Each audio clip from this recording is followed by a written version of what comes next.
প্রধান উপদেষ্টার সঙ্গে সিইসির সাক্ষাৎ। সেপ্টেম্বরের মধ্যে নির্বাচনী সামগ্রী কেনাকাটার আশা কমিশনের। ৭৬টি আসনের সীমানা পুনর্নির্ধারণের আবেদন পর্যালোচনায় ইসি। নির্বাচন কমিশন স্বাধীনভাবে কাজ করতে পারলেই বন্ধ হবে স্বৈরাচার তৈরির পথ, বলছে বিএনপি। বিতর্কিত নির্বাচনে দায় এড়াতে পারে না গণমাধ্যম, মত বদিউল আলম মজুমদারের।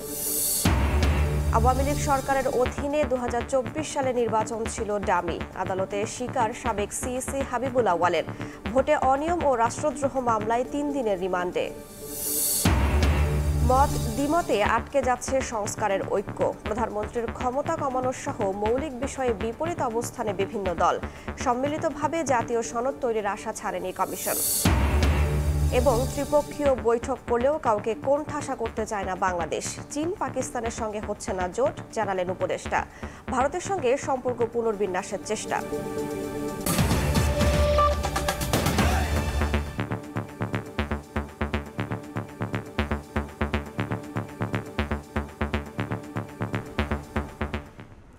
ভোরের সময়ে সঙ্গে আছি আমি রাইসা জান্নাত। সেপ্টেম্বরের মধ্যে নির্বাচনী সামগ্রী কেনাকাটার প্রক্রিয়া সম্পন্ন হবে বলে জানিয়েছেন নির্বাচন কমিশন সচিব আক্তার আহমেদ। বলেন, ভোটার তালিকায় কারা যুক্ত হবেন তা কমিশন যৌক্তিক বিবেচনায় নির্ধারণ করবে। এমন বিধান রেখে ভোটার তালিকা আইন সংশোধন করতে আইন মন্ত্রণালয়ে পাঠানো হয়েছে। এছাড়া ৭৬টি আসনের সীমানা পুনর্নির্ধারণ চেয়ে আবেদন এসেছে জানিয়ে সচিব বলেন, বিষয়টি পর্যালোচনা করা হচ্ছে। এদিকে প্রধান উপদেষ্টার সঙ্গে সৌজন্য সাক্ষাৎ করেছেন প্রধান নির্বাচন কমিশনার এএমএম নাসির উদ্দিন।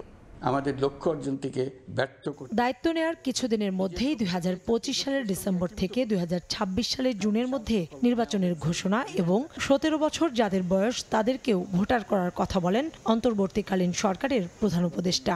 আমি মনে করি ভোটার হওয়ার বয়স ১৭ বছর নির্ধারিত হওয়া উচিত। সরকারের এমন বার্তায় কিছুটা নড়েচড়ে বসে নির্বাচন কমিশন। প্রতি বছর ভোটার তালিকা হালনাগাদের খসড়া ২রা জানুয়ারি প্রকাশ করার বিধান রয়েছে, কিন্তু ভোট বছরের মাঝপথে হলে ১৮ বছরের নিচের তরুণরা ভোটে অংশ নিতে পারবে কিনা এ নিয়ে চলে আলোচনা। এমন বাস্তবতায় ভোটার তালিকা প্রকাশের নির্দিষ্ট কোনো তারিখ না রেখে আইন সংশোধনের প্রস্তাব দিয়েছে বলে জানালেন ইসি সচিব। ভোটার তালিকাতে কোন পর্যন্ত সময়সীমা নিয়ে ভোটার করা হবে, যেখানে আমরা বলছি যৌক্তিক বিবেচনায় যে সময়টা পর্যন্ত মনে করবেন যে ভোটার তালিকায় অন্তর্ভুক্ত করা যায়, সেই যৌক্তিক বিবেচনাটা কমিশন সবাই সিদ্ধান্ত নিয়ে সেই তারিখটাকে করবেন। বিদ্যমান আইনের একটা পরিবর্তনের জন্য আমরা একটা প্রস্তাব করেছি এবং এ সংক্রান্ত একটা সংশোধনী প্রস্তাব আমরা আইন মন্ত্রণালয়ে পাঠিয়েছি। বলেন, ৭৬টি আসনের সীমানা পুনর্নির্ধারণ চেয়ে আবেদন এসেছে। এসব নিয়ে পর্যালোচনা চলছে। নির্বাচনী সামগ্রী কেনাকাটার প্রক্রিয়া সেপ্টেম্বরের মধ্যে সম্পন্ন হবে বলেও জানান তিনি। সেপ্টেম্বরের ভিতরে আমরা আমাদের প্রকিউরমেন্টের কাজটা করব, এই বছরের সেপ্টেম্বরের মধ্যে। ১৪৭টা আবেদনকে পর্যালোচনা করে প্রাথমিকভাবে পর্যালোচনা করার জন্য আমরা একটা চেকলিস্ট করেছি। এদিকে বৃহস্পতিবার সন্ধ্যায় প্রধান উপদেষ্টার সরকারি বাসভবন যমুনায় ডক্টর মোহাম্মদ ইউনূসের সঙ্গে সৌজন্য সাক্ষাৎ করেছেন প্রধান নির্বাচন কমিশনার এএমএম নাসির উদ্দিন। কাউসার চৌধুরী কুমু, সময় সংবাদ, ঢাকা। নির্বাচন কমিশনের স্বাধীনতা নিশ্চিতের তাগিদ দিয়েছেন বিএনপির স্থায়ী কমিটির সদস্য সালাউদ্দিন আহমদ। তিনি বলেন, তত্ত্বাবধায়ক সরকারের অধীনে সুষ্ঠু ভোট হলেই বন্ধ হবে স্বৈরাচার তৈরির পথ। এদিকে ইউরোপীয় ইউনিয়নের রাষ্ট্রদূতের সঙ্গে বৈঠকের পর বিএনপি নেতা আমির খসরু মাহমুদ চৌধুরী বলেন, আগামী ফেব্রুয়ারিতে জাতীয় নির্বাচন আয়োজনের খবরে স্বস্তি প্রকাশ করেছে ইইউ। আলাদা আয়োজনে তিনি বলেন, তফসিল ঘোষণার পরই নির্বাচনী প্রস্তুতি নেবে বিএনপি। নির্বাচন সহ নানা বিষয়ে বিএনপির সঙ্গে বৈঠক করেছেন বাংলাদেশে নিযুক্ত ইউরোপীয় ইউনিয়নের রাষ্ট্রদূত মাইকেল মিলার। বৃহস্পতিবার গুলশানে বিএনপি চেয়ারপারসনের কার্যালয়ে এই বৈঠকে নেতৃত্ব দেন দলটির স্থায়ী কমিটির সদস্য আমির খসরু মাহমুদ চৌধুরী। পরে সংবাদ সম্মেলনে আমির খসরু জানান, জাতীয় নির্বাচনের অপেক্ষায় আছে ইউরোপীয় ইউনিয়ন। তারা ফেব্রুয়ারিতে নির্বাচন আয়োজনের খবরে স্বস্তি প্রকাশ করেছে। নির্বাচনে ফেব্রুয়ারিতে হতে যাচ্ছে, এর জন্য সবার তো একটা স্বস্তি আছে, সন্তুষ্টি আছে। এবং বিচার বিভাগে যে সেক্রেটারিয়েট করার যে কথাগুলো আলাপে আসছে, যেটা তো বিএনপির আমরা নিজেরাই প্রপোজাল দিয়েছি, এই বিষয়টা তারাও সমর্থন করে এবং তারা এই ব্যাপারে ফান্ডিং করতেও রাজি আছে। এদিন বিকেলে একই স্থানে গণ অধিকার পরিষদের সঙ্গে বিএনপির লিয়াজো কমিটির বৈঠক হয়। পরে গণমাধ্যমে আমির খসরু জানান, তফসিল ঘোষণার পরেই নির্বাচনের প্রস্তুতি নেবেন তারা। আমরা সেই জায়গায় এখনো আসিনি। যখনই নির্বাচনী কার্যক্রম তফসিল ঘোষণা হবে, এই আলোচনাগুলো, এই বিষয়গুলো উঠে আসবে এবং সকলের সাথে আলাপ আলোচনা করা হবে। এদিকে জাতীয় প্রেস ক্লাবে নাগরিক ঐক্যের প্রতিষ্ঠাবার্ষিকীর আলোচনায় বিএনপির স্থায়ী কমিটির আরেক সদস্য সালাউদ্দিন আহমদ বলেন, সুষ্ঠু ও নিরপেক্ষ নির্বাচনের জন্য সংবিধানে তত্ত্বাবধায়ক সরকার ব্যবস্থা থাকতে হবে। নির্বাচনকালীন সময়ে কেয়ারটেকার সরকার ব্যবস্থা বহাল থাকতে হবে। কেয়ারটেকার সরকার ব্যবস্থার মধ্য দিয়ে যদি সত্যিকার স্বাধীন নির্বাচন কমিশন নির্বাচন পরিচালনা করতে পারে, এখানেই কিন্তু স্বৈরাচারের উৎপত্তিটা বন্ধ হয়ে যায়। আমরা বলেছি 10 বছরের বেশি কোনো ব্যক্তি বাংলাদেশে প্রধানমন্ত্রীত্বের আসনে বসতে পারবেন না। এখানেই স্বৈরাচারকে রুখে দেওয়া হলো, এখানেই ফ্যাসিবাদের উৎপত্তি বন্ধ করে দেওয়া হলো। এদিন নয়াপল্টনে বিএনপির কেন্দ্রীয় কার্যালয়ে সংবাদ সম্মেলনে দলটির সিনিয়র যুগ্ম মহাসচিব রুহুল কবির রিজভী আহমেদ জানান, জুলাই আন্দোলনের বর্ষপূর্তি উপলক্ষে 36 দিনব্যাপী কর্মসূচি পালন করবে বিএনপি। গণ অভ্যুত্থান, আমাদের যে শোক এবং বিজয়ের যে কর্মসূচি আমি এতক্ষণ বললাম, সেই 5ই আগস্ট যে বিজয় হয়, সরকারি কর্মসূচি থাকবে, ওই জন্য আমরা 6 তারিখ এটা নিয়েছি। কাউকে অপদস্থ নয়, আইনের মাধ্যমে অপরাধীদের বিচারের প্রতি বিএনপি শ্রদ্ধাশীল বলেও জানান রিজভী। শেখ হাসিনা যে পথ দেখিয়েছেন, সেই পথে আমরা যাব না। আহমেদ সালেহীন, সময় সংবাদ, ঢাকা। প্রয়োজনীয় সংস্কার শেষ করে নির্বাচন আয়োজনের দাবি জানিয়েছে ইসলামী আন্দোলন। বৃহস্পতিবার দুপুরে রাজধানীর পুরানা পল্টনে দলটির কেন্দ্রীয় কার্যালয়ে আয়োজিত সংবাদ সম্মেলনে এই দাবি জানান নেতারা। সুষ্ঠু নির্বাচন না হলে ফ্যাসিবাদী শক্তি ফিরে আসার শঙ্কাও প্রকাশ করেন তারা। প্রতিহিংসার রাজনীতি থেকে বেরিয়ে আসার আহ্বান জানিয়ে দলটির মহাসচিব ইউনুস আহমেদ অভিযোগ করেন, আসন্ন মহাসমাবেশ ঘিরে দেশের বিভিন্ন স্থানে প্রচারে বাধা দেয়া হচ্ছে। আগামী 28 জুন রাজধানীর সোহরাওয়ার্দী উদ্যানে মহাসমাবেশ হওয়ার কথা।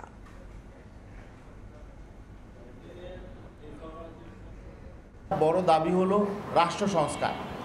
আমরা বলেছি নির্বাচন যেদিনই হোক, তার আগে প্রয়োজনীয় রাষ্ট্র সংস্কার হতে হবে।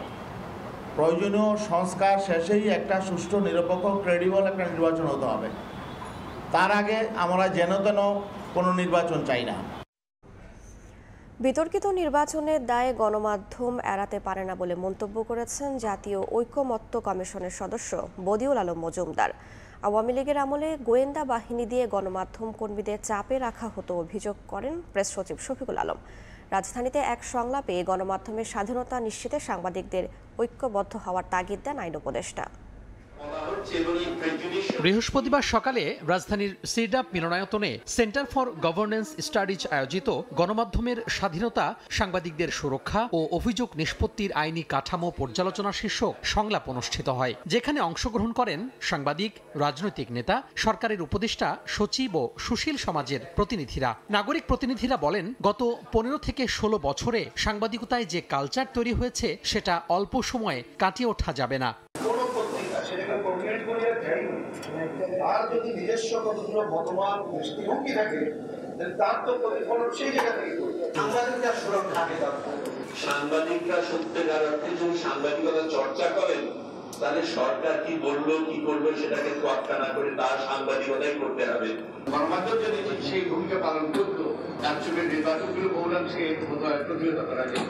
অনুষ্ঠানে অংশ নিয়ে আইন উপদেষ্টা আসিফ নজরুল ও প্রধান উপদেষ্টার প্রেস সচিব গণমাধ্যমের স্বাধীনতা নিশ্চিতে সরকারের অবস্থান তুলে ধরেন। তারাও মনে করেন, মুক্ত গণমাধ্যম নিশ্চিতে সাংবাদিকদের ভূমিকায় সবচেয়ে বেশি। যেগুলো এজেন্সি যা ন্যাশনাল সিকিউরিটি নিয়ে কাজ করার কথা ছিল, তারা অযাচিতভাবে সাংবাদিকদের কাজে হস্তক্ষেপ করতেন, ডিজিএফআই করতেন, ডিবি করতেন। তা আমরা এই কাজটা তো করছি না। আমরা সত্যি সত্যি ফ্রিডম অফ প্রেসে বিশ্বাস করি এবং সেটা ফলো করার চেষ্টা করি। এ সময় সাংবাদিকদের বিরুদ্ধে মিথ্যা হত্যা মামলার বিষয়েও কথা বলেন আসিফ নজরুল। এই দেশে সমস্ত শ্রেণীর মানুষের বিরুদ্ধে মিথ্যা মামলা হচ্ছে, সেই তুলনায় সাংবাদিকদের বিরুদ্ধে মামলা হয়েছে সেটা ট্রান্সক্রিপ্ট দেখলে অস্বাভাবিক না, অনাকাঙ্ক্ষিত কিন্তু অস্বাভাবিক না। বিভিন্ন অভিযোগে 266 জন সাংবাদিকের বিরুদ্ধে মামলা হয়েছে জানিয়ে আইন উপদেষ্টা বলেন, গ্রেফতার করা হয়েছে 15 জনকে। তোহা খান তামিম, সময় সংবাদ, ঢাকা।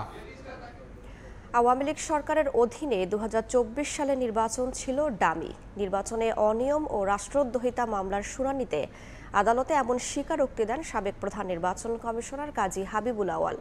দলীয় সরকারের অধীনে কোনো ভোটই সুষ্ঠু হয়নি বলেও দাবি করেন তিনি। বলেন, মৌলিক সংস্কার ছাড়া হাজার বছরেও সুষ্ঠু নির্বাচন সম্ভব নয়। শুনানি শেষে হাবিবুল আওয়ালের 3 দিনের রিমান্ড মঞ্জুর করেন বিচারক। এক সময়ের জেলা জজ সবশেষে প্রধান নির্বাচন কমিশনার। বিতর্কিত নির্বাচন ও রাষ্ট্রদ্রোহিতার মামলায় হাতে হাত করা নিয়ে দাঁড়াতে হয়েছে কাঠগড়ায়। বিচার কাজের প্রায় 40 মিনিট স্বাভাবিকভাবেই দাঁড়িয়েছিলেন সাবেক সিইসি কাজী হাবিবুল আওয়াল। বিচারকের কাছে অকপটে স্বীকার করেন ডামি নির্বাচনের কথা। এর পরিপ্রেক্ষিতে বিচারক তাকে জিজ্ঞেস করেন, সব জেনেও কেন জনগণের সামনে তা তুলে না ধরে দায়িত্বে বহাল ছিলেন। উত্তরে বলেন, রাজনৈতিক বন্দোবস্তের অভাব ও শেখ হাসিনার ক্ষমতার লোভের সামনে নিরুপায় ছিলেন তিনি। মৌলিক সংস্কার না হলে দেশে 1000 বছরেও সুষ্ঠু নির্বাচন সম্ভব না। সে স্বীকার করেছে যে ওই নির্বাচনটা দামি নির্বাচন ছিল। এই নির্বাচনের দায় সে সরকারের উপরে চাপিয়ে দেওয়ার চেষ্টা করেছে। সে শপথ নিয়ে সেখানে প্রধান নির্বাচন কমিশনার নিযুক্ত হয়েছিল। অতএব সে অন্য কারোর উপরে দায় দেওয়ার তার কোনো রকমের সুযোগ নাই। এ সময় তার বক্তব্যের বিরোধিতা করেন রাষ্ট্রপক্ষের কৌঁসুলি ও উপস্থিত আইনজীবীরা। তারা বলেন, নিজের নিষ্ক্রিয়তাকে ঢাকতে দায় চাপিয়ে সাজা থেকে বাঁচার চেষ্টা করছেন কাজী হাবিবুল আওয়াল। শুনানিতে রাষ্ট্রপক্ষ বলেন, শেখ হাসিনার সঙ্গে আতাত করে দ্বাদশ জাতীয় নির্বাচনে 1 ঘন্টার মধ্যে 27% ভোটকে 40% দেখিয়েছিলেন তিনি। মাঠ পর্যায়ে দায়িত্বরতদের ঘুষ দেওয়ার অভিযোগও তোলেন। নির্বাচনের সময় প্রত্যেকটা ইনকোয়ারি যারা হয়, বিচারকদের দিয়ে ইনকোয়ারি করা হয়, কমিটি করা হয়, সেখানে 20,000 25,000 করে দেওয়া হতো। কিন্তু প্রত্যেককে আপনি 5 লক্ষ টাকা করে আপনারা তাদেরকে রিমুনারেশন দিয়েছেন। এইটা কেন দিয়েছেন, এটা সদুত্তর উনি দিতে পারেন নাই এবং উনি বলছেন এটা আমি জানি না। তদন্ত কর্মকর্তার 10 দিনের রিমান্ড আবেদনকে বয়স ও শারীরিক অবস্থা বিবেচনায় খারিজের আবেদন করেন আসামি পক্ষের আইনজীবীরা। তা নাকচ করে 3 দিনের রিমান্ড মঞ্জুর করেন ঢাকার সিএমএম আদালত। আসিফ মোহাম্মদ সিয়াম, সময় সংবাদ, ঢাকা। দুদক, জনপ্রশাসন ও বিচার বিভাগ সংস্কারে ঐক্য তৈরি হলেও মৌলিক বিষয়ে বিপরীতমুখী অবস্থানে রয়েছে রাজনৈতিক দলগুলো। আনুপাতিক উচ্চকক্ষ, সাংবিধানিক ও সংবিধিবদ্ধ প্রতিষ্ঠানে নিয়োগে স্বাধীন কাউন্সিল গঠন এবং প্রধানমন্ত্রীর ক্ষমতা কমানোর মতো বিষয়ে আপত্তি রয়েছে বিএনপি সহ কয়েকটি দলের। তবুও পূর্ণাঙ্গ ঐক্যের ভিত্তিতে জাতীয় সনদ তৈরিতে আশাবাদী ঐক্যমত্য কমিশন। তবে যতটুকু ঐক্যমত্য তৈরি হবে তা বাস্তবায়ন করার পরামর্শ রাষ্ট্রবিজ্ঞানীর। হাসান ওয়ালির প্রতিবেদন। রক্তক্ষয়ী গণঅভ্যুত্থানে 2024 সালের 5 আগস্ট শেখ হাসিনা সরকারের পতনের পর দাবি ওঠে পুরো ব্যবস্থা আমূল পরিবর্তনের। রাষ্ট্রের বিভিন্ন খাত সংস্কারের উদ্যোগ নেয় অন্তর্বর্তী সরকার। অক্টোবরে প্রথম ধাপে গঠিত 6টি সংস্কার কমিশনের প্রতিবেদন জমা পড়ে ফেব্রুয়ারি মাসে। এসব প্রতিবেদনের সুপারিশের বিষয়ে ঐকমত্য প্রতিষ্ঠার লক্ষ্যে 15 ফেব্রুয়ারি যাত্রা শুরু করে জাতীয় ঐকমত্য কমিশন। সংবিধান, নির্বাচন ব্যবস্থা, বিচার বিভাগ, দুদক ও জনপ্রশাসন সংস্কার কমিশনের 166টি সুপারিশের বিষয়ে 38টি রাজনৈতিক দল ও জোটের মতামত জানতে চায় ঐকমত্য কমিশন। মতামত দেওয়া 33টি রাজনৈতিক দলের সঙ্গে 20 মার্চ থেকে 19 মে পর্যন্ত 45টি অধিবেশনের মাধ্যমে প্রথম পর্যায়ের সংলাপ শেষ করে কমিশন। 2রা জুন দ্বিতীয় পর্যায়ের আলোচনা শুরু হয়। এসব আলোচনায় স্বৈরতন্ত্র টিকিয়ে রাখার অন্যতম উপাদান হিসেবে বিবেচিত 70 অনুচ্ছেদে রাজনৈতিক দলগুলোর ঐকমত্য তৈরি হয়েছে, যা বাস্তবায়ন হলে অর্থ বিল ও আস্থা ভোট বাদে বাকি বিষয়ে নিজ দলের বিপক্ষে ভোট দিতে পারবেন সংসদ সদস্যরা। এছাড়াও বিরোধী দল থেকে জনগুরুত্বপূর্ণ বিষয় সংক্রান্ত জাতীয় সংসদের স্থায়ী কমিটির সভাপতি নিয়োগ, নারীদের জন্য 100টি সংরক্ষিত আসনের বিষয়ে সবাই একমত হয়েছেন। তবে আনুপাতিক উচ্চকক্ষ, জাতীয় সাংবিধানিক কাউন্সিল গঠন এবং প্রধানমন্ত্রীর ক্ষমতা হ্রাস মতো অন্যান্য মৌলিক সংস্কারে বিপরীতমুখী অবস্থানে দলগুলো। দ্বিতীয় দফার দীর্ঘ আলোচনায় এনসিসির পরিবর্তিত নাম সাংবিধানিক ও সংবিধিবদ্ধ প্রতিষ্ঠানের নিয়োগ কমিটির প্রস্তাবেও সায় নেই বিএনপি সহ কয়েকটি দলের। এ ধরনের কমিটি নির্বাহী বিভাগের ক্ষমতা খর্ব করবে বলে মনে করে দলটি। প্রধানমন্ত্রী হিসেবে একজন ব্যক্তির সর্বোচ্চ 10 বছর মেয়াদ মানার শর্ত হিসেবে সাংবিধানিক ও সংবিধিবদ্ধ প্রতিষ্ঠানের নিয়োগ কমিটি বাদ দেওয়ার দাবি বিএনপির। অনেকের কাছে এটা ভাবাও কঠিন। যদিও জুলাইয়ের মধ্যেই ঐকমত্য তৈরি করে সনদ তৈরির ব্যাপারে আশাবাদী ঐকমত্য কমিশনের অন্যতম সদস্য বদিউল আলম মজুমদার। কতগুলো আইন কানুন বিধিবিধান পরিবর্তন করে সংবিধানের সংশোধন করে, পঞ্চদশ সংশোধনে যেমন দমন পীড়নের মাধ্যমে তিনি সর্বময় ক্ষমতার অধিকারী হয়েছিলেন। তো আমরা তো এগুলো যদি পরিবর্তন না করি আমার তো আবারও সেই স্বৈরাচারের পুনরাবির্ভাব ঘটতে পারে। আশাবাদী হতে চাই আমরা বাংলাদেশের ভবিষ্যতের স্বার্থে আমরা কতগুলো বিষয়ে ঐক্যমত্যে বুঝতে পারব। রাষ্ট্রবিজ্ঞানী অধ্যাপক সাব্বির আহমেদ মনে করেন, সমঝোতার মধ্য দিয়ে যতটুকু ঐকমত্য তৈরি হবে তা বাস্তবায়নেই জোর দেওয়া উচিত। এক্ষেত্রে জাতীয় স্বার্থে সব রাজনৈতিক দলকে ছাড় দেওয়ার পরামর্শ তার। ওনারা যদি 166টা পয়েন্টই আপনি ঐকমত্য চান, এটা হবে না কোনোদিন। বাংলাদেশ সমঝোতায় দুই পক্ষের মধ্যে যদি আপনি ছাড় না দেয় তাহলে তো এটা হবে না। অ্যাপ্রোচটা থাকতে হবে যে সবই হবে না, কিছু হইলেও আমি কিছু নিয়েই চলার পক্ষে, সামনে এগোনোর পক্ষে। যারা নির্বাচিত হবে, যারা নির্বাচনের বাইরে থাকবে, সবার দায়িত্ব হচ্ছে এইটা। সংস্কার ও বিচার বিষয়ে পর্যাপ্ত অগ্রগতি হলে আগামী বছর রমজান অর্থাৎ ফেব্রুয়ারিতে নির্বাচনের সম্ভাব্য সময় ঘোষণার পর গতি এসেছে ঐকমত্য কমিশনের সংলাপে। সামগ্রিকভাবে বিভিন্ন বিষয়ে একমতে আসতে পারি। হাসান ওয়ালি, সময় সংবাদ, ঢাকা। জুলাই অভ্যুত্থানের প্রথম শহীদ আবু সাইদ হত্যা মামলার তদন্ত শেষ হয়েছে। প্রতিবেদন হাতে পেয়েছে প্রসিকিউশন। হত্যায় তৎকালীন রংপুর মেট্রোপলিটন পুলিশের কমিশনার সহ 30 জনের সম্পৃক্ততা মিলেছে। প্রসিকিউশন জানায়, নিরস্ত্র আবু সাইদকে হত্যার উদ্দেশ্যেই গুলি করা হয়। রোববার এই মামলায় আনুষ্ঠানিক অভিযোগ দাখিল করা হবে। চলতি বছরের 13 জানুয়ারি শহীদ আবু সাইদের পরিবারের পক্ষ থেকে 25 জনের বিরুদ্ধে আন্তর্জাতিক অপরাধ ট্রাইব্যুনালে অভিযোগ দাখিল করা হয়। তদন্ত শেষে গত মঙ্গলবার প্রসিকিউশনে প্রতিবেদন দাখিল করে তদন্ত সংস্থা। জুলাই গণঅভ্যুত্থানের প্রথম শহীদ আবু সাইদ হত্যা মামলায় 30 জনের সম্পৃক্ততা পাওয়া গেছে। অভিযুক্ত করা হয়েছে বেগম রোকেয়া বিশ্ববিদ্যালয়ের তৎকালীন উপাচার্য, রংপুর মেট্রোপলিটন পুলিশের সাবেক কমিশনার মনিরুজ্জামানকেও।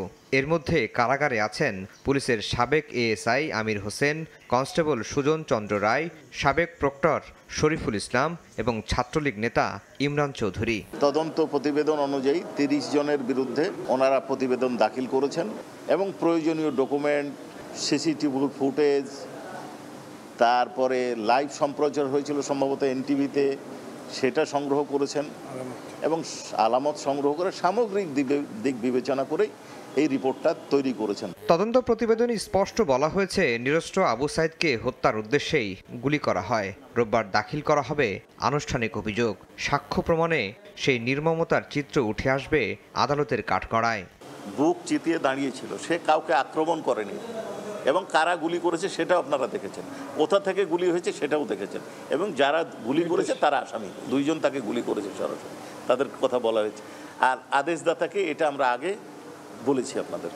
আবু সাইদ বেগম রোকেয়া বিশ্ববিদ্যালয়ের ইংরেজি বিভাগের 12তম ব্যাচের শিক্ষার্থী ছিলেন কোটা সংস্কার আন্দোলনের অন্যতম সংগঠক। 16 জুলাই শহীদ আবু সাইদ দিবস পালনের ঘোষণা দিয়েছে সরকার। আফজাল হোসেন, সময় সংবাদ, ঢাকা। বৈষম্য বিরোধী ছাত্র আন্দোলনে আবু সাইদ হত্যা মামলার তদন্তে মতামত না নেয় রংপুরে বিক্ষোভ করেছেন বেগম রোকেয়া বিশ্ববিদ্যালয়ের শিক্ষার্থীরা।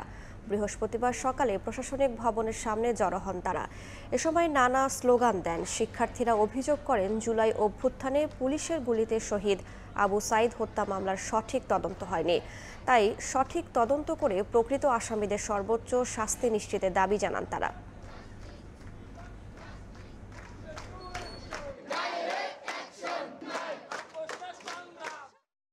আবু সাইদ কিভাবে মারা গেছে তাদের সতীর্থদের কাছে শুনতে হবে। এখন আবু সাইদ মারা গেছে পুলিশের গুলিতে, সে দায়ভার পুলিশ প্রশাসনকে না দিয়ে সমস্ত দায়ভার হচ্ছে বেগম রোকেয়া বিশ্ববিদ্যালয় প্রশাসনকে দিচ্ছে। আবু সাইদ ভাই শহীদ হওয়ার পর আমাদের যে সাবেক প্রক্টর ছিল জনাব শরীফুল ইসলাম স্যার, তাকে শুধুমাত্র তদন্তের স্বার্থে গ্রেফতার করা হয়েছিল। তৎকালীন প্রশাসনের প্রক্টর হিসেবে দায় থাকতে পারে, কিন্তু তিনি আবু সাইদ হত্যার মূল ইন্ধনদাতা নন। মূল যে আসামি যারা আছে তাদেরকে এখনো পর্যন্ত গ্রেফতার করতে পারিনি। দুদক কর্মকর্তা পরিচয়ে ঘুষ চাওয়া নিয়ে এনসিপি নেতা হাসনাত আব্দুল্লাহর অভিযোগের বিষয়ে অনুসন্ধানের সিদ্ধান্ত নিয়েছে দুদক। সংবাদ সম্মেলনে একথা জানান দুদক মহাপরিচালক আক্তার হোসেন। তিনি বলেন, এনসিপি নেত্রী প্রতারক চক্রের ফাঁদে পড়েছেন। প্রকৃত ঘটনা উন্মোচিত হলে ভুল ভাঙবে হাসনাত আব্দুল্লাহর।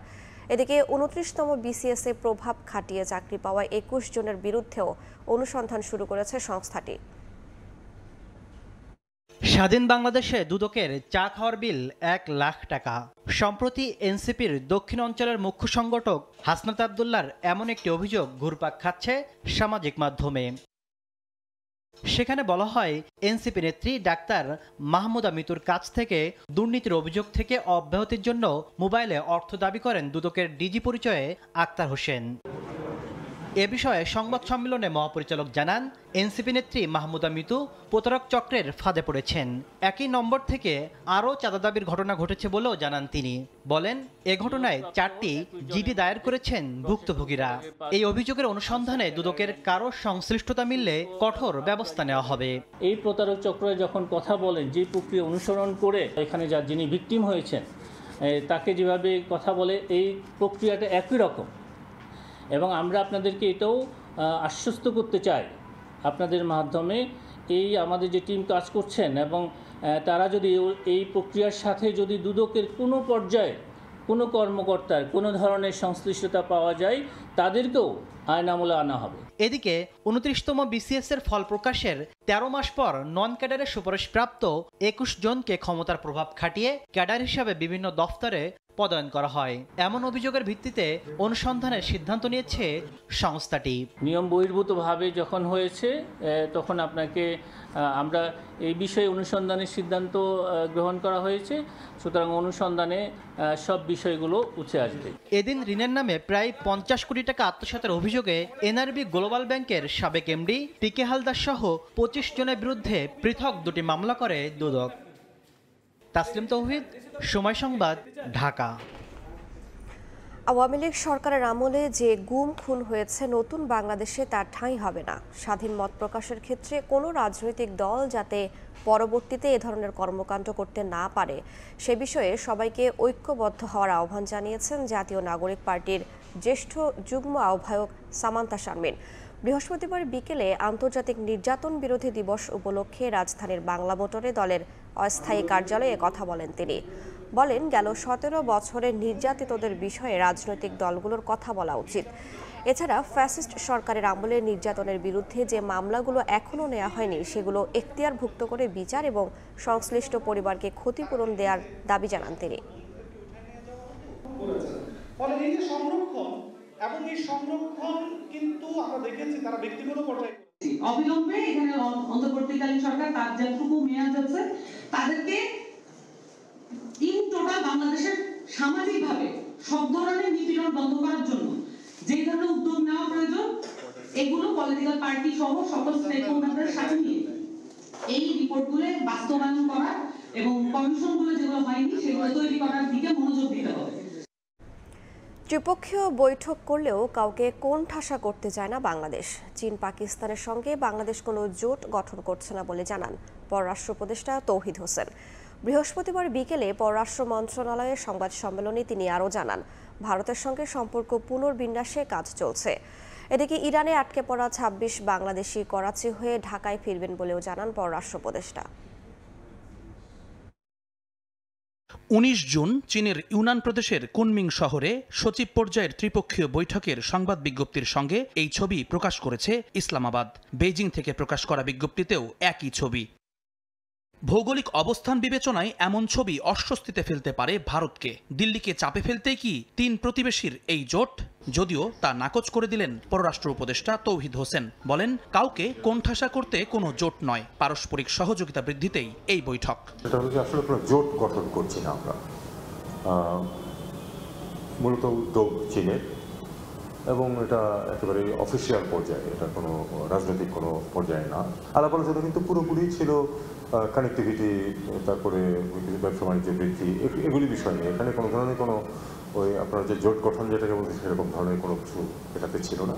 এটা যদি ভবিষ্যতে কোনো অগ্রগতি কোনো যদি আরও কিছু হয় তখন আপনার সেটা জানতে পারবেন। চীনের ভাষায় ত্রিপক্ষীয় সহযোগিতা বা পাকিস্তানের ভাষায় ত্রিপক্ষীয় কাঠামো, যাই হোক না কেন বিষয়টি প্রভাব ফেলতে পারে ঢাকা দিল্লির নিরুত্তাপ সম্পর্কে। যদিও ভারতের সঙ্গে সম্পর্ক পুনর্বিন্যাসে কাজ চলছে বলে জানান পররাষ্ট্র উপদেষ্টা। পূর্ববর্তী সরকারের সাথে ভারতের যেরকম ঘনিষ্ঠ সম্পর্ক ছিল, ভারত যেরকম সম্পর্ক প্রতিষ্ঠা করেছিল, আমাদের সাথে বর্তমান সম্পর্ক ঠিক ওই রকম নেই। শীতল আমি বলতে চাই না, আমি বলতেছি যে রিঅ্যাডজাস্টমেন্টের পর্যায়ে আছে। ওআইসি সম্মেলনে রোহিঙ্গা প্রত্যাবাসন নিয়ে ইতিবাচক সাড়া মিলেছে বলেও জানিয়েছেন তৌহিদ হোসেন। সবাই সমর্থন ব্যক্ত করেছে, সবাই চায় যে সমস্যার সমাধান হোক। এদিকে ইরানে আটকে পড়া ২৬ বাংলাদেশি করাচি হয়ে ঢাকায় ফিরবেন বলেও জানান পররাষ্ট্র উপদেষ্টা। জুম্মান সাদিক, জ্যাভলিন, সময় সংবাদ, ঢাকা। দেশের স্বার্থে এনবিআর এর আন্দোলন প্রত্যাহারের অনুরোধ জানিয়েছেন অর্থ উপদেষ্টা সালেউদ্দিন আহমেদ। বৃহস্পতিবার সন্ধ্যায় প্রতিনিধি দলের সঙ্গে বৈঠক শেষে তিনি আহ্বান জানান। আশ্বাস দেন আগামী সপ্তাহের মধ্যেই আলোচনা করে সমস্যা সমাধানের। যদিও বৈঠকে চেয়ারম্যানের অপসারণ নিয়ে কোনো আলোচনা হয়নি। এদিকে আগামীকালের মধ্যে দাবি না মানা হলে শনিবার থেকে আমদানি রপ্তানি সহ সব কার্যক্রম বন্ধ রাখার পাশাপাশি মার্চ টু এনবিআর কর্মসূচির হুঁশিয়ারি দিয়েছে এনবিআর সংস্কার ঐক্য পরিষদ। বৃহস্পতিবার দুপুর ১২টা থেকে রাজধানীর আগারগাঁওয়ে এনবিআর ভবনে শুরু হয় দ্বিতীয় দফার চতুর্থ দিনের কলম বিরতি কর্মসূচি। অপ্রীতিকর পরিস্থিতি এড়াতে এনবিআর ভবনে মোতায়েন করা হয় সেনাবাহিনী। এর মধ্যেই নিজেদের দাবির পক্ষে শক্ত অবস্থান নিয়ে আন্দোলন চালিয়ে যান এনবিআর সংস্কার ঐক্য পরিষদ। পরে বিকেল ৪টায় ভবনের সামনে আয়োজিত সংবাদ সম্মেলনে জানানো হয়, অর্থ উপদেষ্টা আনুষ্ঠানিকভাবে আলোচনার প্রস্তাব দিলে তা বিবেচনা করবেন তারা। দাবি মেনে না নিলে শনিবার মার্চ টু এনবিআর কর্মসূচির হুঁশিয়ারি দেন তারা। আলোচনার আহ্বান আসলে আমরা অবশ্যই বিবেচনা করব। এনবিআর এর বর্তমান চেয়ারম্যানকে আগামী ২৭ জুন ২০২৫ খ্রিস্টাব্দ তারিখের মধ্যে অপসারণ করা না হলে ২৮ জুন ২০২৫ খ্রিস্টাব্দ তারিখ থেকে ট্যাক্স, কাস্টমস, ভ্যাট বিভাগের সকল দপ্তরে লাগাতার কমপ্লিট শাটডাউন চলবে। এদিকে সন্ধ্যায় অর্থ উপদেষ্টার সঙ্গে এনবিআর এর চেয়ারম্যান সহ প্রতিনিধি দলের বৈঠক অনুষ্ঠিত হয়। বৈঠক শেষে এনবিআর চেয়ারম্যান জানান দ্রুতই সমস্যার সমাধান হবে। আলোচনা চলছে এবং আরও আলোচনা হবে। আশা করি আমরা আপনাদেরকে একটা সুখবর আমরা দিতে পারবো। এনবিআর চেয়ারম্যানের অপসারণের কোনো আলোচনা হয়নি জানিয়ে শিগগিরই সমাধানের আশা প্রকাশ করেন অর্থ উপদেষ্টাও। খোলাখুলি আলাপ করেছি এবং এটা সমস্যার সমাধান অতি তাড়াতাড়ি হবে। আমি আশা করি যারা ইচ্ছা করে যারা মানবে। আমি এটা আগামী সপ্তাহে আবার একটা সভা করবো, তখন আমরা চূড়ান্তভাবে সব বলবো। তবে বৈঠকে এনবিআর সংস্কার ঐক্য পরিষদের কোনো প্রতিনিধি উপস্থিত ছিলেন না বলে নিশ্চিত করেন অর্থ উপদেষ্টা। জিনাতারা যশোয়া, সময় সংবাদ, ঢাকা। সব জটিলতা এড়িয়ে অবশেষে ৯৫০ কোটি টাকায় দুটি মাদার ভেসেল কিনছে বাংলাদেশ শিপিং কর্পোরেশন। এবারই প্রথম নিজস্ব টাকায় জাহাজ কেনার অনুমতি পেয়েছে সরকারি সংস্থাটি। চীন থেকে পুরোপুরি প্রস্তুত জাহাজ কেনা হবে, আর আগস্টেই যুক্ত হবে শিপিং কর্পোরেশনের বহরে। জাহাজ দুটি থেকে বছরে আয় ধরা হয়েছে ২০০ কোটি টাকা। স্বাক্ষর টিপুর ক্যামেরায় বিস্তারিত জানাচ্ছেন কমল দে। গত ২ বছরের বেশি সময় ধরে নিজেদের টাকায় দুটি মাদার ভেসেল কেনার চেষ্টা চালিয়ে আসছিল বিএসসি, কিন্তু নানামুখী জটিলতায় বারবার সে প্রক্রিয়া বাধাগ্রস্ত হয়েছে। অবশেষে চলতি মাসে টেন্ডার আহ্বানের মাধ্যমে শুরু হয়েছে জাহাজ কেনার চূড়ান্ত প্রক্রিয়া। প্রতিটি জাহাজের সম্ভাব্য দর ধরা হয়েছে ৪৫০ থেকে ৪৭৫ কোটি টাকা, আর জাহাজ কেনার পুরো টাকাই দেওয়া হবে বিএসসির নিজস্ব তহবিল থেকেই। বিএসসি প্রতিষ্ঠা হওয়ার পর থেকে এই প্রথমবারের মতো আমরা সম্পূর্ণ নিজস্ব সক্ষমতায় দুইটি বড় সাইজের বাল্ক ক্যারিয়ার কিনতে যাচ্ছি। জটিলতার কারণে আগেই সময় ক্ষেপণ হয়, এবার চীনে তৈরি হওয়া একেবারে রেডিমেড জাহাজ কেনা হচ্ছে। ১৯৯ মিটার দৈর্ঘ্য, ৩৩ মিটার প্রস্থ এবং ১৮ মিটার গভীরতার বাল্ক ক্যারিয়ার হিসেবে পরিচিত প্রতিটি জাহাজ ৬৫,০০০ মেট্রিক টন পণ্য বহন করতে সক্ষম। যে সমস্ত আন্তর্জাতিক কনভেনশনস আছে, নিয়ম নীতিগুলি আছে, সেগুলি কমপ্লাই করা আমাদের জন্য ধীরে ধীরে সহজ হবে। স্বাধীনতার পর বিএসসির বহরে জাহাজ ছিল ৩৫টি, কিন্তু নানা দুর্ঘটনা এবং জটিলতায় কমতে কমতে জাহাজ সংখ্যা দাঁড়িয়েছে মাত্র ৫টিতে। চলতি বছরে যুক্ত হচ্ছে ৯৫০ কোটি টাকা দামের দুটি জাহাজ, আর তাতে কর্মসংস্থান হবে অন্তত ১০০ নাবিকের। আন্তর্জাতিক মেরিটাইম অনুযায়ী যে কোনো দেশের সমুদ্র বাণিজ্যের ক্ষেত্রে 40% দেশীয় ক্যারিয়ার, 40% বিদেশি ক্যারিয়ার এবং বাকি 20% দেশি ও বিদেশি ক্যারিয়ার যৌথভাবে পরিচালনা করে। বর্তমানে বাংলাদেশি মালিকানাধীন ১০২টি জাহাজ দিয়ে মাত্র 11% পণ্য বহন সক্ষম। ন্যাশনাল কোম্পানির জাহাজ বাড়ুক, এটা আমরা সবাই চাই, কারণ এটার পিছনে অনেক কিছু জড়িত। প্রথম কথা হলো যে একটা ন্যাশনাল মেরিটাইম নেশন হিসেবে একটা প্রেস্টিজ। অন্তত 20 বছর পণ্য বহনে সক্ষম এসব জাহাজ থেকে বছরে 200 কোটি টাকা আয়ের লক্ষ্যমাত্রা নির্ধারণ করেছে বিএসসি। এর মধ্যে সংস্থাটির বছরে লাভ হবে 150 কোটি টাকা। এক্ষেত্রে আগস্ট কিংবা সেপ্টেম্বরে শুরু হবে জাহাজ দুটির বাণিজ্যিক যাত্রা। জুলাই মাসের মধ্যে আমরা টেন্ডার ইভ্যালুয়েশন কমপ্লিট করে আশা করছি অগস্ট মাসে যে কোনো সময় এই দুইটা জাহাজ আমাদের ফ্লিটের বহরে সংযুক্ত হবে বলে আশা করছি। চীন সরকারের আর্থিক সহায়তায় সবশেষ 2018 এবং 2019 সালে 1843 কোটি টাকায় 3টি করে মোট 6টি জাহাজ কিনেছিল বাংলাদেশ শিপিং কর্পোরেশন। কমল দে, সময় সংবাদ, চট্টগ্রাম। 2 সপ্তাহ ধরে ভোক্তাকে বেশি দামে চাল কিনতে হলেও এর যৌক্তিক কারণ খুঁজে পাচ্ছেন না খোদ বিক্রেতারাও। বরাবরের মতোই তাদের অভিযোগের তীর মিলারদের দিকে। যদিও চালকল মালিকদের দাবি অসাধু মজুতদাররা বাড়িয়েছেন ধানের দাম, তবে ভরা মৌসুমে চালের দাম বৃদ্ধিকে অসাধু ব্যবসায়ীদের কারসাজি হিসেবে দেখছেন অর্থনীতিবিদরা। ভোক্তাকে স্বস্তি দিতে আইন অমান্যকারীদের বিরুদ্ধে কঠোর ব্যবস্থা নেওয়ার হুঁশিয়ারি দিয়েছেন ভোক্তার ডিজি। ধরনের চালের তো দাম বাড়ছে, খাবো এখন আমরা কোনটা? ঈদ পার করে এসেই এরকম একটা ধাক্কা জবাবদিহি করতে হয় না কারো কাছে, যে জন্য এইভাবে বাড়তি নিতে পারতেছি। ক্রেতাদের এমন আক্ষেপের কারণ ভরা মৌসুমে খুচরা বাজারে হঠাৎ করে বাড়তি দামে কিনতে হচ্ছে চাল। বাজার ঘুরে জানা গেল 2 সপ্তাহে প্রতি কেজি মোটা চালে 2 থেকে 3 টাকা আর সরু চালে 7 থেকে 8 টাকা বেড়েছে দাম। বিক্রেতাদের দাবি বেশি দামে কিনেছেন তাই বিক্রিও করছেন বেশিতে। ঈদের আগে এবং ঈদের পরে 400 টাকা প্রতি বস্তা। তো আমরা বেশি দিয়ে কিনে এলে তো কম দিয়ে বিক্রি করতে পারবো না। হঠাৎ করে চালের দাম ঊর্ধ্বমুখী হলেও বিক্রেতারাই বলছেন বাজারে চালের কোনো সরবরাহ সংকট নেই। ঈদের পরে আঁকলাম 8 টাকা 10 টাকা বাইরে গেলাম, আমরা তো অবাক। ঠিক কত টাকা খরচ বেড়েছে সেই তথ্য বিক্রেতারা জানাতে না পারলেও কেজিতে 8 টাকা পর্যন্ত বেশি দামে কেন চাল কিনতে হচ্ছে ভোক্তাকে, এমন প্রশ্নের উত্তরে মিল মালিকদের দাবি হঠাৎ করে ধানের দাম বৃদ্ধির মাসুল গুনতে হচ্ছে চালের বাজারের ভোক্তাদের। স্টক বিজনেসের নাম করে বিভিন্ন পেশার মানুষ, শুধু ধানের কথা বলবো না, ধান, গম, সরিষা, ভুট্টা কিনে রেখে দিচ্ছে। তাতে বাজার ব্যবস্থাপনার যে একটা চেইন থাকে এটা মিলারদের কাছে আর থাকে না। আমরা তাদের কাছ থেকে ধান কিনতে বাধ্য হচ্ছি। এই অবস্থায় ভোক্তাকে স্বস্তি দিতে সরকারি তদারকি বানানোর পরামর্শ অর্থনীতিবিদদের। চালকল মালিক, বড় ব্যবসায়ী এবং কর্পোরেট হাউসের মালিক, তারা এবং তাদের সংঘাত যারা আছে সবাই এর সঙ্গে জড়িত। ধান চালের বাজার অস্থিতিশীল করার প্রমাণ পেলে কঠোর পদক্ষেপের হুঁশিয়ারি দিলেন ভোক্তা অধিকার সংরক্ষণ অধিদপ্তরের মহাপরিচালক। যে সমস্ত জায়গায় চালকল আছে তারা খাদ্য অধিদপ্তরের কোনো আইনের ব্যত্যয় ঘটছে কিনা, অন্যান্য পাইকারি, খুচরা, সাপ্লায়ার এবং কেউ ব্যবস্থা নিতে আমরা তাদের বিরুদ্ধে ব্যবস্থা নিব। ইতিমধ্যেই চাল উৎপাদন এলাকাগুলোতে তদারকির কাজ শুরু হয়েছে বলেও জানান এই কর্মকর্তা। তার সাথে ভোক্তা অধিকার। MS আরেফিন, সময় সংবাদ, ঢাকা। শাস্তি পেয়েও প্রায় 1 বছর ধরে নিয়মিত অফিস করছেন শরীয়তপুরের মুলনা ইউনিয়ন পরিষদের বরখাস্ত চেয়ারম্যান। পরিষদ সংশ্লিষ্টরা তাকে বৈধ কাগজ দেখাতে বলেও তিনি দেখাতে পারেননি। এক পর্যায়ে সবার কথা উপেক্ষা করেই তিনি কাজ করছেন। এমনকি অভিযুক্তের পুনর্বহালের বিষয়ে প্রশাসনিক কোনো আদেশ নেই উপজেলা প্রশাসনের কাছে। আর এ বিষয়ে তদন্ত করে ব্যবস্থা নেওয়ার আশ্বাস জেলা প্রশাসকের। বিএম ইসরাফিলের পাঠানো তথ্য, ছবি নিয়ে রিপোর্ট। 2024 সালের 19 মে চেক জালিয়াতি মামলায় 2 মাসের কারাদণ্ড হয় শরীয়তপুরের জাজিরা উপজেলার মুলনা ইউনিয়নের চেয়ারম্যান জলিল মাতবরের। ওই দিনই তাকে সাময়িক বরখাস্ত করে স্থানীয় সরকার বিভাগ, যা এখনও বহাল রয়েছে। আদালত ও প্রশাসন তাকে পুনর্বহাল না করলেও বর্তমানে তিনি নিয়মিত অফিস করছেন বলে অভিযোগ উঠেছে। ইউনিয়ন পরিষদ সংশ্লিষ্টরা বলছেন এর মধ্যে তিনি ইউনিয়ন পরিষদের অন্তত 40 লাখ টাকা লেনদেনের কাগজে স্বাক্ষর করেন। পরিষদের সদস্যরা তাকে বৈধ কাগজ দেখাতে বললেও তিনি দেখাতে পারেননি। এক পর্যায়ে সবার কথা উপেক্ষা করেই তিনি কাজ করছেন। সে আমার বলছে যে আমি অফিস প্রধান, তো আমি সই স্বাক্ষর করবো ইওনো মহোদয়, যদি ইওনো তো তোমাদের বস,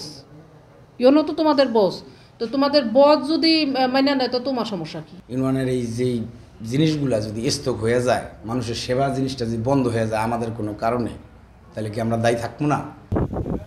তার এমন কাজে ক্ষুব্ধ এলাকাবাসীও। একজন চেয়ারম্যান কি একজন মেম্বারে কি যদি বহিষ্কার হয়ে যায় তাহলে তো আর তারিখভাবে বসাটা হয় না। ঊর্ধ্বতন কর্তৃপক্ষের দৃষ্টি আকর্ষণ করছি, এটা একটা দৃষ্টান্তমূলক শাস্তি ব্যবস্থা করা হোক। ইউনিয়ন পরিষদের কাগজে স্বাক্ষর করার বিষয়টি অস্বীকার করেন অভিযুক্ত জলিল মাতবর। কারাগার থেকে বেরিয়ে আবারও চেয়ারম্যানের চেয়ারে কিভাবে বসলেন এমন প্রশ্নের সুনির্দিষ্ট উত্তর দিতে পারেননি। হাইকোর্টের রায়তে স্থানীয় মানে শহীদপুর থেকে আমার বসার দিছে, নির্বাহী অফিসারের কাছে দেখতে দিছে। লিখিত কোনো তথ্য দেওয়া না। এবার বলছেন হাইকোর্ট থেকে আপনাকে নির্দেশ, হাইকোর্ট থেকে নির্দেশ দিছে, এটা তো আমি বললাম, এটা আছে হাইকোর্টে এখন জমা আছে, ফিরে আবার জমা দিছি। এ নিয়ে ক্যামেরার সামনে কথা বলতে রাজি হননি উপজেলা নির্বাহী কর্মকর্তা। তবে মুঠোফোনে তিনি জানান, অভিযুক্তের পুনর্বহালের বিষয়ে প্রশাসনিক কোনো আদেশ নেই তার কাছে, আর এ বিষয়ে তদন্ত করে ব্যবস্থা নেওয়ার আশ্বাস জেলা প্রশাসকের। যদি এরকম কোনো ঘটনা ঘটে থাকে যে বরখাস্ত অবস্থায় সে অফিস পরিচালনা করেছেন এবং আর্থিক লেনদেন করেছেন, তাহলে আইন বিধি অনুসারে যে ব্যবস্থা গ্রহণ করা দরকার আমরা অতি দ্রুত সেই ব্যবস্থা গ্রহণ করব। 2022 সালের 29 ডিসেম্বর ইউনিয়ন পরিষদ নির্বাচনে মুলনা থেকে চশমা প্রতীকে বিজয়ী হন জলিল মাতবর। সময় সংবাদ, শরীয়তপুর। সরকারি প্রাথমিক বিদ্যালয়গুলোতে শিক্ষক সংকটের কারণে মানসম্মত পাঠদান ব্যাহত হচ্ছে। জেলার 2 শতাধিক বেশি বিদ্যালয়ে সহকারী শিক্ষকদের ভারপ্রাপ্ত প্রধান শিক্ষকের দায়িত্ব দেওয়ার বেশিরভাগই ব্যস্ত দাপ্তরিক ও প্রশাসনিক কাজে। এতে ব্যাহত হচ্ছে পাঠদান কার্যক্রম।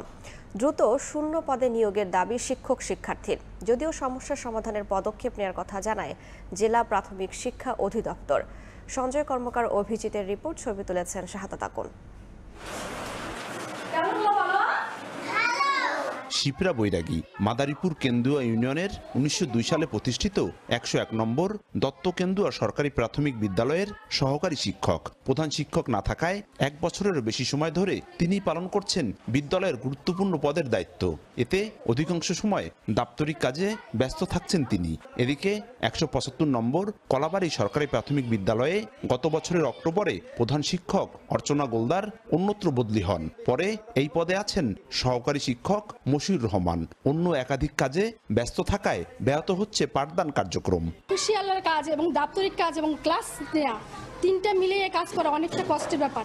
এখানে প্রধান শিক্ষক না থাকার কারণে দাপ্তরিক কাজ তিনটাই আমাদের মিলিয়ে কাজটা করতে হচ্ছে। প্রধান শিক্ষকের যে কাজগুলো সেগুলো তো আমার করা লাগে, তো আমার করা লাগলে আমার যে ক্লাসগুলো সেগুলো তো অন্য টিচারের উপর চাপ পড়ে, তখন সেখানে সমস্যাই। এদিকে শহরের 139 নম্বর পুলিশ লাইন্স সরকারি প্রাথমিক বিদ্যালয়ে 500 জন শিক্ষার্থী রয়েছে। 12 জন সহকারী শিক্ষক থাকার কথা থাকলেও আছেন মাত্র 6 জন। এতে পাঠদানে হিমশিম খাচ্ছেন শিক্ষকরা। আমাদের স্কুলে হেড স্যার নাই 1 বছর। আমাদের হেড স্যার থাকলে ভালো হয়, আমাদের ক্লাস ভালো হবে, আমাদের পরীক্ষা ভালো হবে, আমাদের লেখাপড়া ভালো হবে। আমার বিদ্যালয়ে প্রায় 500 জন ছেলে মেয়ে, শিক্ষক মাত্র 6 জন।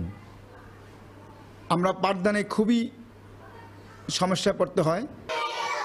জেলা প্রাথমিক শিক্ষা কর্মকর্তা জানান, শিক্ষক নিয়োগের ব্যাপারে শিক্ষা অধিদপ্তরে বিষয়টি অবগত করা হয়েছে। প্রধান শিক্ষকের পদ শূন্য পদের তালিকা আমরা অধিদপ্তরে দিয়েছি, পাঠিয়েছি। নিয়োগ প্রক্রিয়া অধিদপ্তর থেকেই শুরু করবে আর কি। জেলার 719 সরকারি প্রাথমিক বিদ্যালয়ে 224টি প্রধান শিক্ষক ও 204 জন সহকারী শিক্ষকের পদ শূন্য রয়েছে। সূত্র বলছে 2013 সালের পর সরাসরি প্রধান শিক্ষক নিয়োগ দেয়া বন্ধ রেখেছে শিক্ষা অধিদপ্তর। আর মামলা জটিলতায় আটকে আছে সহকারী শিক্ষকদের মধ্য থেকেও পদোন্নতিও। সঞ্জয় কর্মকার, অভিজিৎ, সময় সংবাদ, মাদারীপুর। দেশে করোনা ভাইরাসের সংক্রমণ বাড়লেও রাজবাড়ীর সদর হাসপাতালে পরীক্ষার জন্য নেই কিট। এমনকি স্বাস্থ্য বিভাগের নির্দেশনা সত্ত্বেও কর্মকর্তাদের মধ্যে বিতরণ করা হয়নি স্বাস্থ্য সুরক্ষা সামগ্রী, প্রস্তুত করা হয়নি কোনো আইসোলেশন ওয়ার্ড। 4.5 বছরেও নির্মাণ হয়নি আইসিইউ ইউনিট। এতে হতাশ রোগী ও স্বজনরা। হাসপাতাল কর্তৃপক্ষ বলছে, করোনা শনাক্তকরণ কিট চেয়ে ঊর্ধ্বতন মহলে চিঠি দেওয়া হয়েছে। আশিকুর রহমানের রিপোর্ট। করোনার লক্ষণ নিয়ে রাজবাড়ী সদর হাসপাতালে এসেছেন ধুনচি গোদারবাজার এলাকার মাহফুজুর রহমান পাভেল। কিন্তু পরীক্ষার কোনো কিট না থাকায় চিকিৎসকের পরামর্শে শুধু রক্তের সিবিসি পরীক্ষা করে ফিরতে হয় তাকে। পাভেলের মতো করোনার উপসর্গ নিয়ে প্রতিদিনই এ হাসপাতালে ভিড় করেন অনেকেই। একই সমস্যায় সবাইকেই ফিরে যেতে হয়। এমনকি কোভিড-19 মোকাবিলায় স্বাস্থ্য বিভাগের নির্দেশনা সত্ত্বেও কর্মরতদের মধ্যে বিতরণ হয়নি স্বাস্থ্য সুরক্ষা সামগ্রী, প্রস্তুত করা হয়নি কোনো আইসোলেশন ওয়ার্ড। আমার 4 দিন যাবত জ্বর, ঠান্ডা, কাশি এখন আমার কোভিড পরীক্ষা করার দরকার, কিন্তু এখানে তারা বলতেছে এখানে কিট নাই। পেশেন্টের সুরক্ষায় এবং নিজের সুরক্ষার জন্য মাস্ক ব্যবহার করে ডিউটি করতেছি। করোনা ভাইরাস মোকাবিলায় ইআরপিপি প্রকল্পের আওতায় হাসপাতালটিতে আইসিইউ ইউনিটের কাজ শুরু হয় 2020 সালের শেষের দিকে। এখনও শেষ হয়নি নির্মাণ কাজ, অথচ হাসপাতালের প্রবেশপথেই টাঙিয়ে রাখা হয়েছে আইসিইউ সেবার সাইনবোর্ড। এ নিয়ে ক্ষুব্ধ স্থানীয়রা। সাধারণ রোগীদেরকে এই আইসিইউর কথা এখানে সাইনবোর্ড দেখে আসে, কিন্তু সমস্ত রোগী ফরিদপুর এবং ঢাকা রিফার করে দেওয়া হয়। ঢাকাতে বা ফরিদপুর রিফার করার সঙ্গে যখন যায়, হয়তো যাওয়ার পথেই সে পেশেন্টগুলো মারা যায়। আমাদের দাবি সদর হাসপাতালের আইসিইউ ব্যবস্থা দ্রুত চালু করা হোক। হাসপাতাল কর্তৃপক্ষ বলছে করোনা শনাক্তকরণ কিট চেয়ে ঊর্ধ্বতন মহলে চিঠি দেয়া হয়েছে। আমরা কিটের চাহিদা দিচ্ছি, আশা করছি যে খুব শীঘ্রই আমরা এই কিটটা পেলে আমরা পরীক্ষাটাও শুরু করতে পারব। রাজবাড়ী সদর হাসপাতালে প্রতিদিন গড়ে অন্তত 1000-এর বেশি মানুষ স্বাস্থ্যসেবা নেন। আশিকুর রহমান, সময় সংবাদ, রাজবাড়ী। নারায়ণগঞ্জে ঢাকা চট্টগ্রাম মহাসড়কের ওপর বেশিরভাগ ফুট ওভার ব্রিজ এখন হকারদের দখলে। বিক্রি হচ্ছে ফল, স্টেশনারি, ইলেকট্রনিক সহ বিভিন্ন ধরনের পণ্য। পথচারীরা জানান, হকারদের দোকানের জন্য ব্যাহত হচ্ছে পারাপার। ভিড়ের মধ্যে হচ্ছে পকেট কাটা ও ছিনতাই। এতে ক্ষুব্ধ তারা, তবে শিগগিরই স্থায়ী সমাধানের আশ্বাস সংশ্লিষ্টদের। শওকত আলী সৈকতের পাঠানো তথ্য ও আরিফ হোসেনের ছবি নিয়ে রিপোর্ট। পথচারীদের নিরাপদে রাস্তা পারাপার হতে নির্মাণ করা হয়েছে ফুট ওভার ব্রিজ, তবে হকারদের জন্য কমে এসেছে হাঁটার জায়গা। ঢাকা চট্টগ্রাম মহাসড়কের নারায়ণগঞ্জ অংশের বেশিরভাগ ফুট ওভার ব্রিজ এখন হকারদের দখলে। বিক্রি হচ্ছে ফল, স্টেশনারি, ইলেকট্রনিক্স সহ বিভিন্ন ধরনের পণ্য। পথচারীরা জানান, হকারদের দোকানের জন্য ব্যাহত হচ্ছে পারাপার। ভিড়ের মধ্যে হচ্ছে পকেটমার ও ছিনতাই। এ নিয়ে কোনো বিভাগ ব্যবস্থা না নেয় ক্ষুব্ধ তারা। এখানে যদি হকার থাকে তাহলে মানুষের জনমালে খুবই বিঘ্ন ঘটে। ধাক্কাধাক্কির কারণে অনেক সময় পকেট মারি হয়, চিন্তাই হয়, হাঁটতেও দেয় না ঠিক মতো। দুইজনের লোক এক জায়গায় একজনের লোক বাড়ি খাই। হকার যেন এখানে না থাকে, হকারদেরকে সরাই দেওয়া হোক। অবৈধ ও অন্যায় জেনেও ওভারব্রিজে ব্যবসা করছেন হকাররা। মানুষ যাচ্ছে চলাফেরার মাধ্যমে, আমরা ছোটখাটো ব্যবসা দিয়ে ব্যবসা করে বাস নিজেরা চলাফেরা খাচ্ছি। চাপায় দোকান করতেছে, বোঝেন নাই, আমরা তো মাঝখানে করতেছি না। সংশ্লিষ্টরা বলছেন, প্রশাসনের অভিযানের সময় হকাররা চলে যায়, অভিযান শেষে তারা আবারও দোকান বসায়। তবে শিগগিরই স্থায়ী সমাধানের আশ্বাস কর্মকর্তাদের। আমাদের উপস্থিতি যখন টের পায় তারা চলে যায়, আবার ধরেন আমরা চলে আসলে ওখান থেকে সরে গেলে তারা আবার সেই পূর্বের অবস্থায় তারা দোকানপাট নিয়ে বসে যায়। ছেদ করি, আমরা ভিজিলেন্সে রাখি, 1 মাস 2 মাস পরে দেখা যায় আবার বসে। তো আমরা এটা সবসময় ভিজিলেন্সে রাখছি এবং এগুলা উচ্ছেদ কার্যক্রম চলমান থাকছে আমাদের। ঢাকা চট্টগ্রাম মহাসড়কে নারায়ণগঞ্জের সাইনবোর্ড থেকে মেঘনা টোল প্লাজা পর্যন্ত প্রায় 20 কিলোমিটার সড়কের উপর মোট 10টি ফুট ওভারব্রিজ রয়েছে। সময় সংবাদ, নারায়ণগঞ্জ। ফরিদপুরের চর ভদ্রাসন ও সদরপুর উপজেলায় দিনকে দিন তীব্র হচ্ছে নদী ভাঙন। গত 10 দিনে বিলীন হয়েছে আধা কিলোমিটার এলাকার ফসলি জমি।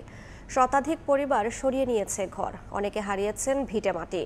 ভাঙন রোধে দ্রুত ব্যবস্থা নেওয়া হবে বলে জানিয়েছে পানি উন্নয়ন বোর্ড। শিকদার সজলের তথ্য ও ছবিতে রিপোর্ট। বিস্তীর্ণ জমি নদী গর্ভে বিলীন, স্রোতের ধাক্কায় ধীরে ধীরে ভাঙছে পার। উজাড় হচ্ছে ফরিদপুরের চর ভদ্রাসন উপজেলাবাসীর ফসলি জমি, বসতঘর। শুধু চর ভদ্রাসন নয়, ভাঙনের এমন চিত্র সদরপুরেও। 2 উপজেলার পদ্মা নদী বেষ্টিত ইউনিয়নগুলো প্রতিদিনই ভাঙনের কবলে পড়ছে।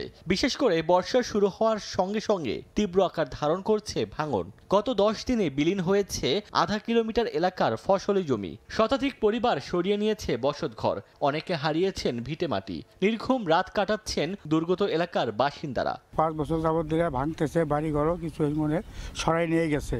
হ্যাঁ, খেত খোলাও কিছু গেছে, আমারই 4 বাট গেছে। বহুত দিন ধরে ভাঙতে আছে, বাঁধের কথা আসলে বাঁধে নাই। যাদের কাছে টাকা পয়সা আছে তারা হয়তো এখান থেকে বাড়িঘর সরাইয়া অন্যদিকে যাইয়া কোথাও বসবাস করতে পারতেছে। যারা আমরা সাধারণ নিম্নমানের মানুষ, যারা কৃষিকাজ করে আমাদের জীবিকা নির্বাহ করি, আমাদের অবস্থা আমরা কোথায় যাব?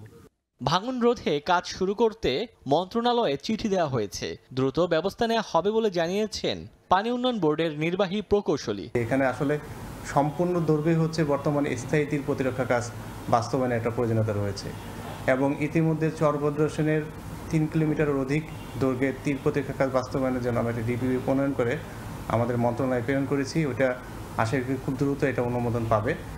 ওইটা অনুমোদিত হলে চরভদ্র-সেনের ভাঙন কবলিত স্থানে আমরা একটা মোটামুটি একটা তীর প্রতিরক্ষা কাজ বাস্তবায়নের মাধ্যমে এটাকে আমরা রক্ষা করতে পারবো। সদরপুর ও চরভদ্রাসন উপজেলার 8টি ইউনিয়ন নদী ভাঙনের কবলে পড়েছে। সময় সংবাদ, ফরিদপুর। সেতুর অভাবে দুর্ভোগ পোহাচ্ছেন নরসিংদীর সদর উপজেলার আলোকবালি ইউনিয়নের লক্ষাধিক মানুষ। নৌকা কিংবা ট্রলারে করে যাতায়াত করতে হয় বাসিন্দাদের। এমনকি মৃত্যু ঝুঁকি মাথায় নিয়ে রোগী কিংবা প্রসূতি মায়েদের নেওয়া হয় হাসপাতালে। অবশ্য সেতু নির্মাণের আশ্বাস দিয়েছে স্থানীয় সরকার প্রকৌশল বিভাগ। মাহমুদুল হাসান মাহফুজের ছবিতে আশিকুর রহমান পিয়ালের পাঠানো রিপোর্ট। মেঘনা নদীর কোল ঘেঁষা জনপদ নরসিংদীর সদর উপজেলার আলোকবালি ইউনিয়ন। নদী ঘেরা এই চরাঞ্চলের বাসিন্দাদের যাতায়াতের একমাত্র ভরসা নৌকা। নানা প্রতিকূলতায় নদীপথে সদরে আসতে সময় লেগে যায় 4 ঘন্টা থেকে 5 ঘন্টা। মৃত্যু ঝুঁকি মাথায় নিয়ে রোগী কিংবা প্রসূতি মায়েদের নেওয়া হয় হাসপাতালে। ঝুঁকি নিয়ে নদী পারাপার হয় স্কুল কলেজগামী শিক্ষার্থীরা। এই জায়গার মানুষের সবচেয়ে বড় সমস্যা হচ্ছে যোগাযোগ ব্যবস্থা। মুমূর্ষ রোগী অথবা ডেলিভারি রোগী আমরা নিতে দেখা গেছে অনেক সময় রাস্তায় মারা যায়। আলোকবালি থেকে পঞ্চবটি একটা ব্রিজ হয়, তাহলে আমাদের সবাই উপকৃত হবে। সবার প্রাণীরা দেবী এই ব্রিজটা যেন অতি শীঘ্রই আমাদের বাস্তবায়ন করে দেবে। অবশ্য সেতু নির্মাণের সম্ভাবনা যাচাই করা হয়েছে। শিগগিরই সেতু নির্মাণের আশ্বাস স্থানীয় সরকার প্রকৌশল অধিদপ্তরের। আমাদের একটা প্রকল্প আছে, সেই প্রকল্পটার ভিতরে এটার সার্ভে হয়ে গেছে এবং হাইড্রোমরফোলজিক্যাল স্টাডিও হয়ে গেছে। ইনশাল্লাহ এই প্রকল্পটা যদি আলোর মুখ দেখে, ইনশাল্লাহ আমাদের এই ব্রিজটা বাস্তবায়ন হবে। আলোকবালি থেকে করিমপুর ইউনিয়নের শ্রীনগর পর্যন্ত 300 মিটার দৈর্ঘ্যের সেতু নির্মাণ হলে ভাগ্য বদলাবে 9 গ্রামের প্রায় 50,000-এর বেশি মানুষের। সময় সংবাদ, নরসিংদী। গোপালগঞ্জ পৌরসভা 9টি হাই লিফট পাম্পের মধ্যে একটি নষ্ট দীর্ঘদিন ধরে। বেহাল বাকিগুলো, প্রায়ই বিকল হচ্ছে বিভিন্ন যন্ত্রাংশ। এ কারণে পানির চাহিদার মাত্র 25% পূরণ করতে পারছে পৌর কর্তৃপক্ষ। এতে ক্ষুব্ধ বাসিন্দারা। সমস্যা সমাধানে প্রকল্প পরিকল্পনা সংশ্লিষ্ট অধিদপ্তরে পাঠানো হয়েছে বলে জানান পৌর প্রশাসক। HM মানিকের ছবিতে জয়ন্ত শিরালের রিপোর্ট। পানিতে আপন মনে ছোটাছুটি করছে মাছ, তবে এটি কোনো পুকুর বা অ্যাকুরিয়াম নয়, surface water treatment plant. Gopalganj পৌরসভায় 3টি সারফেস ওয়াটার ট্রিটমেন্ট প্লান্ট ও 6টি ওভারহেড ট্যাঙ্ক রয়েছে। এসব জায়গায় 9টি হাইলিফট পাম্পের মধ্যে একটি দীর্ঘদিন ধরে নষ্ট, বাকিগুলোর বেহাল দশা। দীর্ঘদিন সংস্কার না হওয়ায় প্রায়ই বিকল হচ্ছে বিভিন্ন যন্ত্রাংশ। এ কারণে পৌর এলাকার পানির চাহিদার মাত্র 25% পূরণ করতে পারছে পৌর কর্তৃপক্ষ। এলাকাবাসীর অভিযোগ, গত ফেব্রুয়ারি থেকে পানির সমস্যা তীব্র হলেও নেই কোনো সমাধান। দিন দিন বেড়েছে ভোগান্তি। এই জায়গার মানুষ কত কষ্ট করে চলাফেরা করতেছে পানির জন্য। সে রোজার আগের থেকে পানি পাচ্ছি না। যাও আসে, এটা তো ময়লা, এটা তো আমরা ব্যবহার করতে পারি না। এদিকে বর্তমান সক্ষমতা দিয়ে পানির চাহিদা পূরণে হিমশিম খাচ্ছে পৌরসভার পানি সরবরাহ শাখা। 2-3টা পাম্প নষ্ট, আমাকে পানি দিতে খুব অসুবিধা হচ্ছে। নতুন নতুন সমস্যা হয়, এরকম আছে গেট বল কাটি গেছে, তারপর দিন ফুটবলের সমস্যা। প্রতিটা আইটেমেরই এর পারফরমেন্স কমে গেছে, যার কারণে আমরা পৌরবাসীকে চাহিদা মোতাবেক পানি দিতে পারি না। সমস্যা সমাধানে প্রকল্প পরিকল্পনা সংশ্লিষ্ট দপ্তরে পাঠানো হয়েছে বলে জানান পৌর প্রশাসক। একটি প্রকল্প তৈরি করে ডিপিপি আকারে এটি আমাদের স্থানীয় সরকার মন্ত্রণালয়, স্থানীয় সরকার বিভাগে আমাদের প্রেরণ করা হয়েছে। আমরা আশাবাদী যে এটি খুব শীঘ্রই এটি অনুমোদন হবে। গোপালগঞ্জ পৌরসভায় বর্তমানে গ্রাহক রয়েছে 10,149 জন। 30.70 বর্গ কিলোমিটারের এই পৌরসভাটিতে প্রতিদিন পানির চাহিদা রয়েছে 60 মিলিয়ন লিটার, কিন্তু সরবরাহ করা সম্ভব হচ্ছে মাত্র 15 মিলিয়ন লিটার। জয়ন্ত শিরালি, সময় সংবাদ, গোপালগঞ্জ। মানিকগঞ্জে বৃষ্টির কারণে জমিতে পানি জমে যাওয়ায় পাকা ধান নিয়ে শঙ্কায় কৃষক। হারভেস্টার দিয়েও ধান কাটতে পারছেন না তারা, এতে নষ্ট হচ্ছে ধান। মোহাম্মদ ইউসুফ আলীর তথ্য ও রমজান আলীর ছবি নিয়ে রিপোর্ট।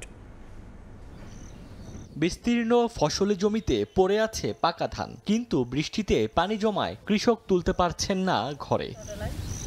এ চিত্র মানিকগঞ্জের। জেলার বিভিন্ন এলাকায় বিঘার পর বিঘা পড়ে আছে পাকা ধান। হারভেস্টার দিয়েও তোলা যাচ্ছে না ধান। জমিতেই নষ্ট হচ্ছে কৃষকের কষ্টার্জিত সোনালী ফসল। আমাকে যে সারা বছর কষ্ট করছি সেগুলি আসলে পানিতে ভাইসে যাইতেছে। বিঘার পর বিঘা চক কি চক আমাদের মাঠগুলো এভাবে নষ্ট হয়ে যাচ্ছে, কিন্তু আমরা কি করবো এখন বুঝতেছি না। হারভেস্টার মানে মেশিন দাও কাটা যাচ্ছে না, প্রতিদিন বৃষ্টি হইতেছে, তারপর কামলার দাম অনেক। জেলা কৃষি বিভাগ বলছে নিচু জমিকে 3 ফসলি জমি হিসেবে রূপান্তর করতে গিয়ে এই সমস্যা সৃষ্টি হয়েছে। জমিগুলোতে প্রথমে সরিষার চাষ করা হয়েছিল, দেরিতে বোরো ধান আবাদ করায় এই সমস্যা হয়েছে। কিছুটা জমি পানির নিচে চলে গিয়েছিল, তো যেগুলো 2 দিন বা 3 দিন ছিল সে ধানগুলো মোটামুটি কৃষকরা ভালো পাবে, কিন্তু যেগুলো 1 সপ্তাহ বা তার বেশি ধান মানে পানির নিচে ছিল আর কি, সেখানে কৃষকরা তাদের কাঙ্ক্ষিত যে ফলন সেখান থেকে তারা একটু বিরত থাকবে আর কি। জেলা কৃষি সম্প্রসারণ অধিদপ্তরের তথ্য মতে জেলায় 48,000 হেক্টর জমিতে বোরো ধান আবাদ হয়েছে। সময় সংবাদ, মানিকগঞ্জ। ভোরের সময় এই ছিল আমার কাছে। পরবর্তী সংবাদগুলো জানাতে সঙ্গে থাকবেন সহকর্মী জুম্মান সাদিক জ্যাভলিন। ধন্যবাদ রাইসা। জুলাই গণ অভ্যুত্থানের সময় খুলনায় ছাত্র জনতার উপর হামলার অভিযোগে এসআই সুকান্ত দাসকে থানায় সোপর্দ করার পর ছেড়ে দেয়া হয়েছে, এমন দাবি করে দ্বিতীয় দিনের মতো বিক্ষোভ করছেন ছাত্র জনতা। এ সময় Khulna metropolitan police commissioner Mohammad Zulfikar Ali হায়দারের পদত্যাগ দাবি করেন তারা। বৃহস্পতিবার বিকেলে কেএমপি সদর দফতরের সামনে অবস্থান কর্মসূচি পালন করেন আন্দোলনকারীরা। সড়কে টায়ার জ্বালিয়ে বিক্ষোভ করেন তারা। আন্দোলনকারীদের দাবি 2024 সালের জুলাই-আগস্ট আন্দোলনের সময় ছাত্র জনতার উপর নির্যাতন চালান এসআই সুকান্ত দাস। তার নামে একাধিক মামলা থাকা সত্ত্বেও ছেড়ে দিয়ে জনতার সঙ্গে প্রতারণা করেছে কেএমপি। যদিও এসআই সুকান্ত দাসকে গ্রেফতার করা হয়েছে বলে জানিয়েছে কেএমপির মিডিয়া সেল। চুয়াডাঙ্গার আলমডাঙ্গা থানায় কর্মরত ছিলেন এসআই সুকান্ত।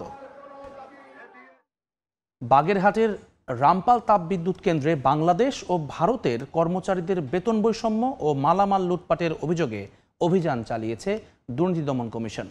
বৃহস্পতিবার দুপুরে বেতন বৈষম্য ও মালামাল লুটপাটের অভিযোগের প্রাথমিক সত্যতাও পেয়েছে দুদক। জেলা দুর্নীতি কমিশনের কার্যালয়ের সহকারী পরিচালক সাইদুর রহমানের নেতৃত্বে এই অভিযান চালানো হয়। এছাড়া ভারতের কর্মকর্তা কর্মচারীদের 3 বছরের কর মওকুফ করা হলেও বাংলাদেশের কর্মকর্তা কর্মচারীদের কর মওকুফ করা হয় না। 2 দেশের নাগরিকদের বেতন বৈষম্য, কর মওকুফে অনিয়ম, কয়লা ক্রয়ে 9/6 সহ বিভিন্ন অনিয়মের প্রাথমিক সত্যতা পাওয়া গেছে। যাচাই বাছাই শেষে প্রয়োজনীয় ব্যবস্থা নেওয়ার কথা জানায় দুদক। ইরানের পরমাণু স্থাপনা ধ্বংস করার দাবি নিয়ে চলছে বিতর্ক। মার্কিন প্রতিরক্ষা মন্ত্রী পিট হেগসেথের দাবি, হামলার আগে ইউরেনিয়াম সরিয়ে ফেলার কোনো তথ্য নেই, সবকিছু যেখানে থাকার কথা সেখানেই ছিল। আর হোয়াইট হাউসের প্রেস সেক্রেটারি ক্যারোলিন লেভিট বলেন, এই অভিযান ইতিহাসে ঠাঁই পাবে। তবে ইরানের সর্বোচ্চ নেতা আয়াতুল্লাহ আল খামিনি মার্কিন হামলাকে ব্যর্থ উল্লেখ করে বলেন, যুক্তরাষ্ট্র কিছুই অর্জন করতে পারেনি। আমেরিকার মুখে কঠিন থাপ্পড় মেরেছে ইরান। ইসরায়েলের সঙ্গে যোগ দিয়ে সংঘাতের এক পর্যায়ে ইরানের প্রধান পারমাণবিক স্থাপনায় বিমান হামলা চালিয়ে ধ্বংস করে দেওয়ার দাবি করেন যুক্তরাষ্ট্রের প্রেসিডেন্ট ডোনাল্ড ট্রাম্প। যদিও বিভিন্ন আন্তর্জাতিক সংস্থা বলছে ওই হামলার পর তেজস্ক্রিয়তা ছড়িয়ে পড়ার স্পষ্ট প্রমাণ পাওয়া যায়নি। তাহলে তেহরানের ইউরেনিয়াম মজুদের কি হলো তা নিয়ে চলছে তুমুল আলোচনা।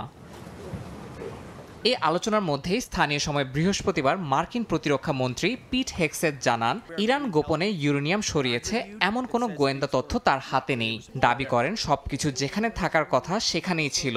সিআইএ ও জাতিসংঘ পরমাণু পর্যবেক্ষণ সংস্থার মূল্যায়ন তুলে ধরে পিট হেগসেথ বলেন, হামলায় ইরানের পরমাণু কর্মসূচি বছর খানেক পিছিয়ে গেছে।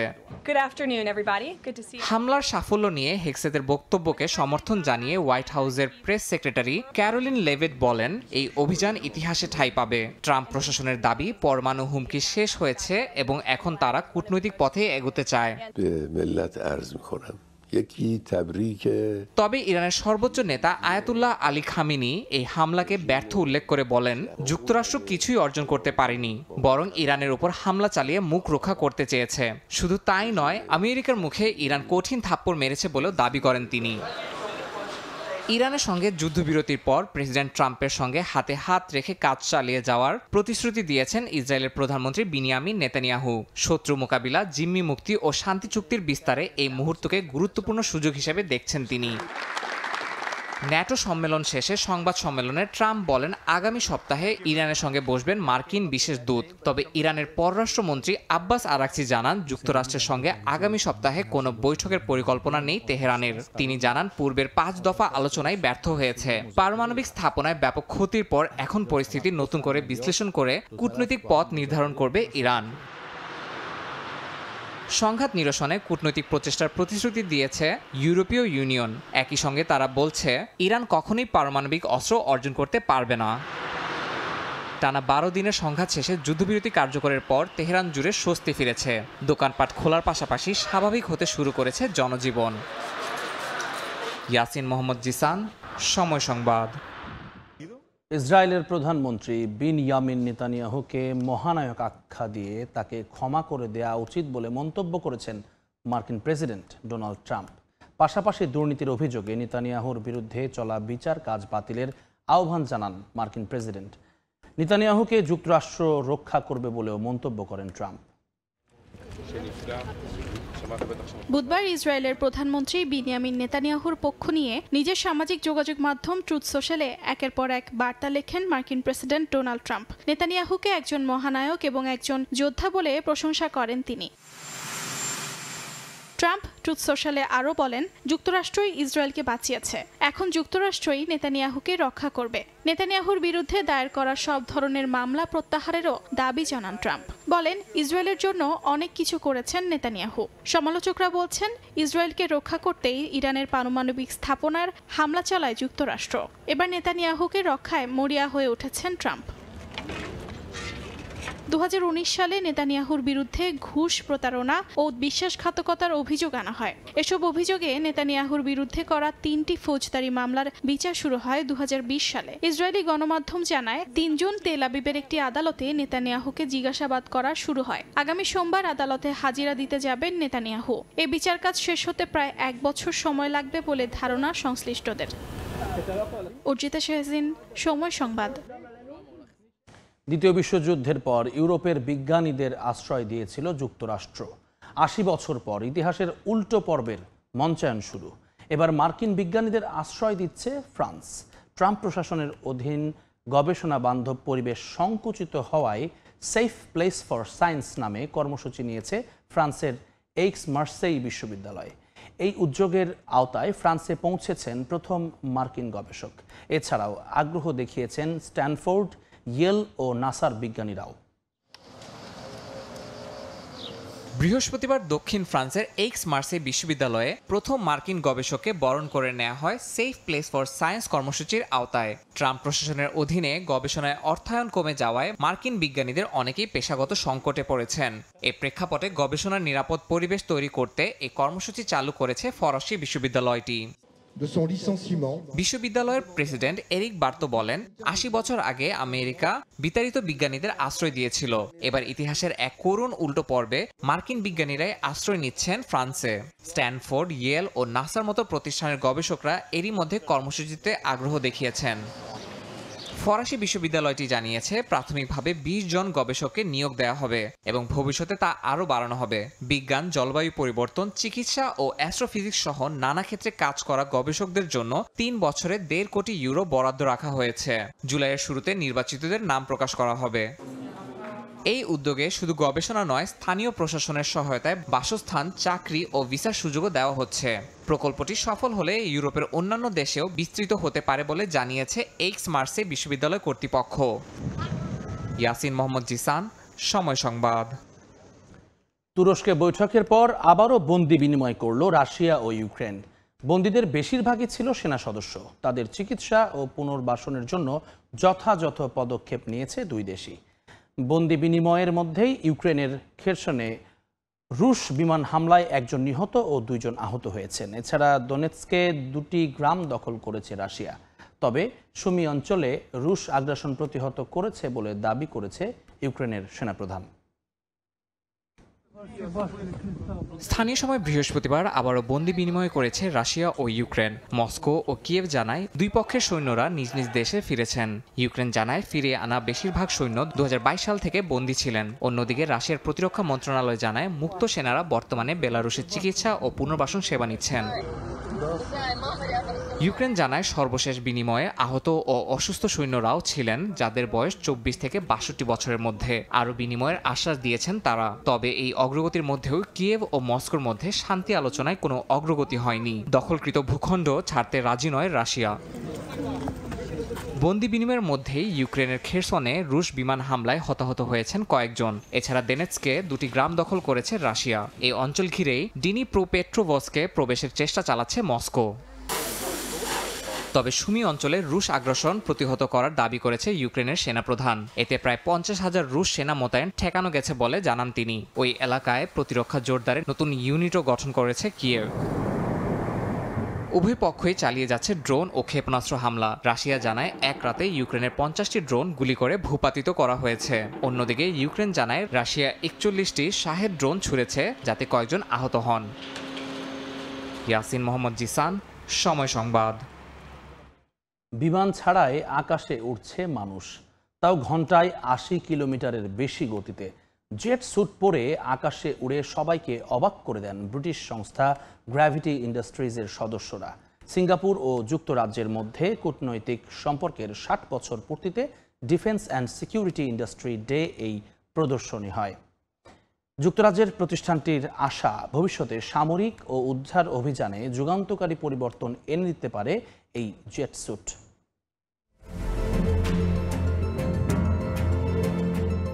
বিমান ছাড়াই আকাশে উঠছে মানুষ। এবার এমন দৃশ্য ধরা পড়ল সিঙ্গাপুরে। স্থানীয় সময় বৃহস্পতিবার সিঙ্গাপুর ও যুক্তরাজ্যের মধ্যে কূটনৈতিক সম্পর্কের 60 বছর পূর্তির অংশ হিসেবে ব্রিটিশ যুদ্ধজাহাজ HMS প্রিন্স অফ ওয়েলসে আয়োজিত হয় defence and security industry day. এতে জেট স্যুট পরে আকাশে উড়ে তাক লাগালেন ব্রিটিশ সংস্থা গ্র্যাভিটি ইন্ডাস্ট্রিজের সদস্যরা। 2017 সালে চালু হওয়া এই জেট স্যুট ঘন্টায় 80 মাইলেরও বেশি গতিতে উঠতে সক্ষম। স্যুটটির সামনে, পেছনে এবং উপরে নিচে নিয়ন্ত্রণ রাখার জন্য 5টি গ্যাস টারবাইন ইঞ্জিন বসানো হয়েছে, যা ব্যবহারকারীদের আকাশে ভারসাম্য রক্ষা করতে সাহায্য করে। এটি জেট ফুয়েল, ডিজেল বা বায়োফুয়েল সবকিছুতেই চলে। গ্র্যাভিটি ইন্ডাস্ট্রিজের প্রতিষ্ঠাতা ও প্রধান টেস্ট পাইলট রিচার্ড ব্রাউনিং বলেন, এই নিয়ে তৃতীয়বারের মতো ব্রিটিশ কোনো বিমানবাহী রণতরীতে তাদের প্রযুক্তি প্রদর্শনের সুযোগ হয়েছে। যুদ্ধের ময়দানে প্রযুক্তির আধুনিকতম সংযোজন এই জেট স্যুট, যা শুধু প্রদর্শনী নয় বরং ভবিষ্যতে সামরিক ও উদ্ধার অভিযানে এনে দিতে পারে যুগান্তকারী পরিবর্তন। সিঙ্গাপুরের প্রতিরক্ষা মন্ত্রণালয় জানিয়েছে, HMS প্রিন্স অফ ওয়েলস বর্তমানে যুক্তরাজ্যের ক্যারিয়ার স্ট্রাইক গ্রুপের নেতৃত্বে এশিয়া প্যাসিফিক অঞ্চলে অপারেশন হাইমাস্ট নামের একটি বহুজাতিক সামরিক অভিযানে অংশ নিচ্ছে। নাদিম মারজান, সময় সংবাদ। ভেনেজুয়েলায় টানা বৃষ্টিপাতে সৃষ্ট ভয়াবহ বন্যা ও ভূমিধসে একটি সেতু ধসে পড়েছে। ক্ষতিগ্রস্ত হয়েছে অন্তত 5টি রাজ্য। জরুরি অবস্থা মোকাবেলায় সরকারের বিশেষ ত্রাণ পরিকল্পনা শুরু হলেও স্থানীয়দের দুর্ভোগ চরমে। তবে হতাহতের কোনো তথ্য মেলেনি বলে জানিয়েছে কর্তৃপক্ষ। ভেনেজুয়েলার 5টি রাজ্যে ভারী বৃষ্টিপাতে সৃষ্ট বন্যা ও ভূমিধসে যোগাযোগ ব্যবস্থা ভেঙে পড়েছে। মহাসড়কে সেতু ধসে পড়ার পাশাপাশি বহু এলাকা পানির নিচে। বৃহস্পতিবারের ড্রোন ফুটেজে দেখা যায় সড়ক, বৈদ্যুতিক খুঁটি, গাছপালা সহ পুরো এলাকা তলিয়ে গেছে। জরুরি সেবা কার্যক্রম শুরু করেছে দেশটির সরকার। ক্ষতিগ্রস্তদের জন্য দেয়া হচ্ছে চিকিৎসা সহায়তা, খাবার ও অন্যান্য সরঞ্জাম। এরই মধ্যে 640টির বেশি পরিবারকে সহায়তা দেয়া হয়েছে। প্রকৌশলীরা কাজ করছেন সড়ক, সেতু সহ ভেঙে পড়া অবকাঠামো পুনর্নির্মাণে। ক্ষয়ক্ষতির পরিমাণ ব্যাপক হলেও কর্তৃপক্ষ জানিয়েছে পরিস্থিতি এখন নিয়ন্ত্রণে রয়েছে। কিছু সড়ক বন্ধ থাকলেও হতাহতের কোনো খবর পাওয়া যায়নি। দুর্যোগ কবলিতদের আশ্রয় ও খাদ্যের অভাব মেটাতে তৎপর প্রশাসন। ইয়াসিন মোহাম্মদ জিসান, সময় সংবাদ। ইতালির গ্রীষ্ম এবার যেন সমস্ত রেকর্ড ভেঙে দিচ্ছে। প্রচণ্ড গরমে হাঁসফাঁস করছে নাগরিক আর পর্যটকরা। গরমের প্রভাবে মন্দা পড়েছে ব্যবসা বাণিজ্যে। আবহাওয়া অফিস বলছে এই তাপপ্রবাহ থাকবে আরও অন্তত 1 সপ্তাহ। ইতালি থেকে হাসান মাহমুদের রিপোর্ট। ইতালির সর্বত্রই ভয়াবহ গরম, তাপমাত্রা ছুঁয়েছে 41 ডিগ্রি সেলসিয়াস। বিশেষ করে ফ্লোরেন্স আর বোলোনিয়ার মতো শহরগুলোতে অবস্থা আরো ভয়াবহ। গরমে অস্থির স্থানীয় মানুষ থেকে শুরু করে ভিনদেশি পর্যটকরাও। সরকার বিভিন্ন শহরে জারি করেছে রেড অ্যালার্ট। শিশু, বৃদ্ধ ও অসুস্থতার জন্য জারি হয়েছে বিশেষ সতর্কতা। হাসপাতাল প্রস্তুত অতিরিক্ত রোগীর চাপ নিতে। দুপুরের রুম প্রায় জনশূন্য। বাইরে যারা বের হচ্ছেন তারা ছাতা, পানি আর হালকা পোশাকে গরমের বিরুদ্ধে লড়ছেন। তাপপ্রবাহের প্রভাব পড়েছে কৃষিতেও। শুকিয়ে যাচ্ছে জলাশয়, বিপর্যস্ত হচ্ছে ফসল, ক্ষতির মুখে কৃষকরা। আবহাওয়া দপ্তর জানাচ্ছে দাবদাহ চলবে আরো অন্তত 1 সপ্তাহ। পর্যটন ব্যবসায়ীদের কণ্ঠেও হতাশা। প্রচণ্ড গরমের কারণে পর্যটকরা কম আসছেন এবং দুপুরের দিকে বেরই হচ্ছে না, তাই আমরা ব্যবসা বাণিজ্য ক্ষতিগ্রস্ত হচ্ছে। গরমে রোম শহরে এখন খুবই নাজেহাল অবস্থা। আজকে থেকে 10 বছর আগেও এত গরম এই সময় কখনোই ছিল না। স্থানীয় প্রশাসন নাগরিকদের বেশি বেশি পানি পান, সরাসরি রোদ এড়িয়ে চলা এবং সকাল থেকে বিকেলের মধ্যে অপ্রয়োজনে বাইরে না যাওয়ার আহ্বান জানিয়েছেন। হাসান মাহমুদ, সময় সংবাদ, ইতালি। গ্রিসের পেলাইয়া ফোকাইয়া শহরের কাছে দাবানল ছড়িয়ে পড়েছে। স্থানীয় সময় বৃহস্পতিবার দক্ষিণ উপকূলীয় এই অঞ্চলটিতে দাবানল দেখা যায়। এতে ক্ষতিগ্রস্ত হয়েছে কয়েকটি বাড়ি ও কটেজ। জোরালো বাতাস আগুনকে আরও তীব্র করে তোলে। দমকল বাহিনীর 130 সদস্য, 12টি বিমান ও 12টি হেলিকপ্টারের সাহায্যে আগুন নেভানোর কাজ চলছে। স্থানীয় পুলিশ 40 জনকে নিরাপদ স্থানে সরিয়ে নিয়েছে। কর্মকর্তারা জানিয়েছেন শুক্রবারও দাবানলের ঝুঁকি থাকবে, এরপর আবহাওয়া শীতল হবে। বিজেপি সরকারকে আবারও এক হাত নিয়েছেন পশ্চিমবঙ্গের মুখ্যমন্ত্রী মমতা বন্দ্যোপাধ্যায়। এবার অভিযোগের তীর ভোটার তালিকার নতুন নিয়মের দিকে। কেন্দ্রীয় নির্বাচন কমিশন নতুন ভোটার তালিকা সংশোধনের সময় বাবা মায়ের জন্মসনদ দেখানো বাধ্যতামূলক করায় ক্ষোভ প্রকাশ করেন তৃণমূল নেত্রী। বলেন, নতুন ভোটার তালিকায় নাম তোলার নিয়ম ভারতের নাগরিকদের নিবন্ধন বা এনআরসির চেয়েও ভয়ঙ্কর। বিস্তারিত জানাচ্ছেন সুব্রত আচার্য। আগামী বছর ভারতের পশ্চিমবঙ্গ এবং প্রতিবেশী রাজ্য বিহারের বিধানসভা নির্বাচন অনুষ্ঠিত হচ্ছে। এই সময় নির্বাচন কমিশন ঘোষণা করেছে 1987 সাল থেকে 2024 সালের মধ্যে জন্মগ্রহণকারীদের ভোটার তালিকা সংশোধনের ক্ষেত্রে বাধ্যতামূলকভাবে তাদের বাবা মায়ের জন্মসনদ জমা দিতে হবে। এ নিয়েই তীব্র আপত্তি জানিয়েছেন পশ্চিমবঙ্গের মুখ্যমন্ত্রী মমতা বন্দ্যোপাধ্যায়। দীঘা সমুদ্র সৈকতের পাশে নতুন নির্মিত শ্রী শ্রী জগন্নাথ ধামের রথযাত্রায় অংশ নিতে যোগ দিয়েছেন মমতা। বৃহস্পতিবার সেখানে সাংবাদিকদের সঙ্গে কথা বলতে গিয়ে তিনি ভোটার তালিকায় নাম ওঠানোর ক্ষেত্রে বাবা মায়ের জন্মসনদ চাওয়াকে ভারতের নাগরিকদের নিবন্ধন বা এনআরসির চেয়েও বিপজ্জনক উল্লেখ করেন। They are targeting actual Bengal. They are targeting actual migrant workers. They are targeting actual the Bengal people because they are afraid. But election commission cannot do it unilaterally without talking to the political parties, recognized political parties, state level and all India level. I respect all the political parties. তাদের ideology আলাদা হতে পারে, তাদের system আলাদা হতে পারে, but only to help BJP এবং প্রচারকদের দিয়ে এইসব প্ল্যানগুলো করানো হয়েছে। মাত্র দুদিন আগে বিজেপি শাসিত কেন্দ্রীয় সরকারের বিরুদ্ধে মমতা বন্দ্যোপাধ্যায় বাংলা ভাষাভাষী ভারতীয়দের বাংলাদেশি অনুপ্রবেশকারী হিসেবে বাংলাদেশে পুশব্যাক করার অভিযোগ তুলেছিলেন। এবার ভোটার তালিকা নিয়েও বিজেপি সরকারের সমালোচনায় মুখর হলেন তৃণমূল নেত্রী। সুব্রত আচার্য, সময় সংবাদ, ভারত। পেরুর আনকাশ অঞ্চলের পাহাড়ে আটকে পড়া 2 জাপানি পর্বতারোহীকে উদ্ধার করেছে দেশটির পুলিশ ও উদ্ধারকারী দল। স্থানীয় গণমাধ্যম জানায়, ঘন কুয়াশায় পথ হারিয়ে 6500 মিটার উচ্চতায় রাত কাটাতে বাধ্য হন তারা। নেমে আসার সময় ঘন কুয়াশার কারণে পথ হারান পর্বতারোহীরা। পরে আরোহীদের একজন মার্কিন ঘাঁটির উপগ্রহের সংকেত পাঠালে পেরুভিয়ান কর্তৃপক্ষকে খবর দেয়া হয়। উদ্ধার অভিযানের পরপরই একজনের মৃত্যু হয় বলে জানা গেছে। বাংলাদেশে টেস্ট স্ট্যাটাস প্রাপ্তির রজত জয়ন্তী উদযাপন করল বিসিবি। শেরেবাংলা ক্রিকেট স্টেডিয়ামে বর্ণাঢ্য আয়োজনে এদিন সম্মাননা জানানো হয় ক্রিকেট হিরোদের। ভারতের বিপক্ষে প্রথম টেস্ট খেলা ক্রিকেটারদের বিশেষ স্মারক ব্লেজার পরিয়ে দেন ক্রীড়া উপদেষ্টা আসিফ মাহমুদ সজীব ভূঁইয়া। এমন উদযাপনে আনন্দে উদ্বেলিত সাবেক ক্রিকেটাররা। প্রেসিডেন্ট বুলবুলকে প্রাণঢালা শুভেচ্ছা জানিয়েছেন সবাই।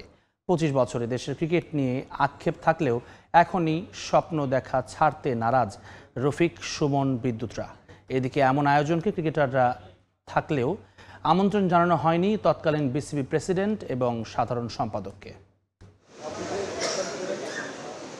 দেশের ক্রিকেটের বড় প্রাপ্তির একটি টেস্ট স্ট্যাটাস। 25 বছর আগে 2000 সালের 26 জুন লর্ডস থেকে এসেছিল সেই সুসংবাদ। বিসিবির দায়িত্ব নিয়েই এবার সে মাহেন্দ্রক্ষণ উদযাপন করলেন আমিনুল ইসলাম বুলবুল, বাংলাদেশের প্রথম টেস্ট সেঞ্চুরিয়ান। খুলনা, রাজশাহী, সিলেট, চট্টগ্রাম ঘুরে অবশেষে উৎসবের পরিসমাপ্তি মিরপুরের হোম অফ ক্রিকেটে, যেখানে উপস্থিত ছিলেন 10 ডিসেম্বর ভারতের বিপক্ষে প্রথম টেস্ট খেলা ক্রিকেটাররা। এছাড়াও ছিলেন সে দলের কোচ এবং ম্যানেজার। প্রেসিডেন্টের স্বাগত বক্তব্যের পর একে একে মঞ্চে ডেকে নেওয়া হয় সেই হিরোদের। তাদের স্মারক ব্লেজার পরিয়ে দেন ক্রীড়া উপদেষ্টা আসিফ মাহমুদ সজীব ভুইয়া। ব্লেজার গায়ে তারা অটোগ্রাফ দেন মঞ্চে রাখা এক বিশেষ জার্সিতে, আর শোনান নিজেদের 25 বছর পুরানো কিছু গল্প। আমি সবাইকে অনেক অনেক ধন্যবাদ আমাদেরকে আজকে এইভাবে 25 বছর পর রেসপেক্ট দেওয়ার জন্য। এই হাসি ঠাট্টা আনন্দের মাঝেও ছিল অপূর্ণতা, কারণ এই আনন্দ উদযাপনে যে আমন্ত্রণ জানানো হয়নি তৎকালীন বিসিবি প্রেসিডেন্ট এবং সাধারণ সম্পাদককে, যাদের হাত ধরে এই স্ট্যাটাস প্রাপ্তি তাদের অভাব বোধ করেছেন সবাই। যদিও বিষয়টি নিয়ে নিজের মতো একটা ব্যাখ্যা দিয়েছেন বোর্ড প্রেসিডেন্ট। আমাদের ওই টিমে কারা ছিল এবং সেই টিমে সমস্ত প্লেয়ার যারা ছিল, যারা আসতে পারেনি তাদেরকেও আমরা দাওয়াত দিয়েছি, দলের ম্যানেজার, দলের কোচ সবাইকে আমরা দাওয়াত দিয়েছি। কিন্তু এর নেক্সট স্টেজে আমরা যদি যাই বা আমরা যদি আরও এই জিনিসটাকে আরও বড় পরিসরে করি, তখন দেখা যাচ্ছে এটা কয়েক হাজার লোক এখানে চলে আসবে। তো আমাদের শ্রদ্ধা তাদের জন্য সবসময় আছে।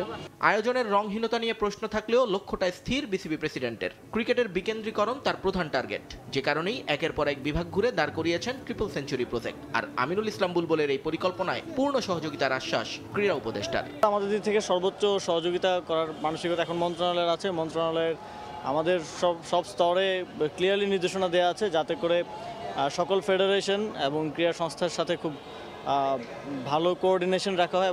মিরপুরে একটি ক্রিকেট জাদুঘর এবং অনার্স বোর্ড হবে বলে অনেক গল্প শুনিয়েছিল আগের বোর্ড। রজত জয়ন্তীতে একেবারে সব করে না ফেললেও টেস্ট ক্রিকেটারদের তালিকা দিয়ে একটা বোর্ডের কার্যক্রম শুরু করলো বিসিবি। সময়ের সঙ্গে যার কলেবর আরও বাড়বে বলে জানিয়েছেন ক্রিকঅফ চেয়ারম্যান। যারা টেস্ট ক্রিকেট খেলেছে তাদের লিস্টে এটা, একইভাবে এখানে ওয়ানডে যারা খেলেছে, টি20 যারা খেলেছে তাদের লিস্টও এখানে আসবে। অন্য একটা অনার বোর্ড হবে যেখানে এই স্টেডিয়ামে যারা 100 করেছে কিংবা 200 করেছে কিংবা 5 উইকেট পেয়েছে, ওই ধরনের পারফরমেন্সগুলোকে হাইলাইট করা হবে ওই অনার বোর্ডে। দেখতে দেখতে 25 বছরে পা দিল বাংলাদেশের টেস্ট ক্রিকেট। এই সময়কালে ক্রিকেট কূটনীতিতে খুব বেশি পিছিয়ে না থাকলেও মাঠের ক্রিকেটটা এখনো হতাশ করে সাবেকদের, যদিও হাল ছাড়তে নারাজ কেউই। প্রথম ওভারটা করতে পেরেছি, এটাই আসলে সৌভাগ্য আমার জন্য, আমি মনে করি গর্বের ব্যাপার। কারণ বাংলাদেশে প্রথম টেস্টে প্রথম বলটা করা সবার ভাগ্যে আসে না, আমার ভাগ্যে পেয়েছি। আমি যেটা বলছি প্রত্যাশায় পৌঁছাতে পারিনি, বাট ইমপ্রুভ যে করিনি তা না, আমরা ইমপ্রুভ করেছি। আমরা 2টা টেস্ট বা একটা ওয়ানডে বা 3টা ওয়ানডে খারাপ করলে আমরা টিমের বাইরে থাকতাম। এই সুযোগগুলি আমরা পেলে মনে আমাদের জন্য আরও বেশি অ্যাডভান্টেজ হতো। 2000 সনে আরম্ভ করি, আমরা কিন্তু তখন পুরো ব্লাইন্ড ছিলাম, বাট আমরা শিক্ষা নিচ্ছি, এখনও নিচ্ছি। বাট আপনি হতে পারে আপনি বলতে পারেন যে আমরা টেস্টে ওরকম জিতি না বা ওরকম ড্র করি, তা আলহামদুলিল্লাহ একটা সময় দিতে হবে। টেস্ট স্ট্যাটাস প্রাপ্তির মতোই প্রথম টেস্ট জয়, নারী এশিয়া কাপ জয় এবং আইসিসি ট্রফির জয়ের দিনগুলো উদযাপন করতে চায় বাংলাদেশ ক্রিকেট বোর্ড। নিয়ন মুহাইমিন, সময় সংবাদ, ঢাকা। কলম্বোর প্রাণকেন্দ্রে অস্ট্রেলিয়ান দম্পতির গড়ে তোলা ক্রিকেট ক্লাব ক্যাফে দর্শনার্থী আর ভোজন প্রেমীদের পছন্দের তালিকায় শীর্ষে। এখানে আছে অস্ট্রেলিয়া, ইংল্যান্ড, নিউজিল্যান্ড কিংবা ভারত পাকিস্তানের স্মৃতি গ্যালারি, আছে বাংলাদেশের পতাকা। অজিরা লঙ্কা সফর করলে একবারের জন্য হলেও এই ক্যাফেতে পা পড়ে ক্রিকেট দলের। কলম্বোতে ব্যতিক্রমিক ক্যাফে ঘুরে দেখেছেন তারিক হাসান শিমুল। ক্রিকেট, কফি আর আড্ডার মিলন কেন্দ্র এই ক্রিকেট ক্লাব ক্যাফে, যেখানে কফির চুমুকে হারিয়ে যেতে পারেন ক্রিকেটের বর্তমান কিংবা অতীতের রাজ্যে। আর কলম্বোর ব্যস্ত নগরীতে এই ক্যাফে নিদর্শন হয়ে আছে লঙ্কানদের ক্রিকেট সংস্কৃতির। এই ক্যাফের ভেতরে কি কি ক্রিকেটীয় নিদর্শন রয়েছে সেটাই দেখার চেষ্টা করব।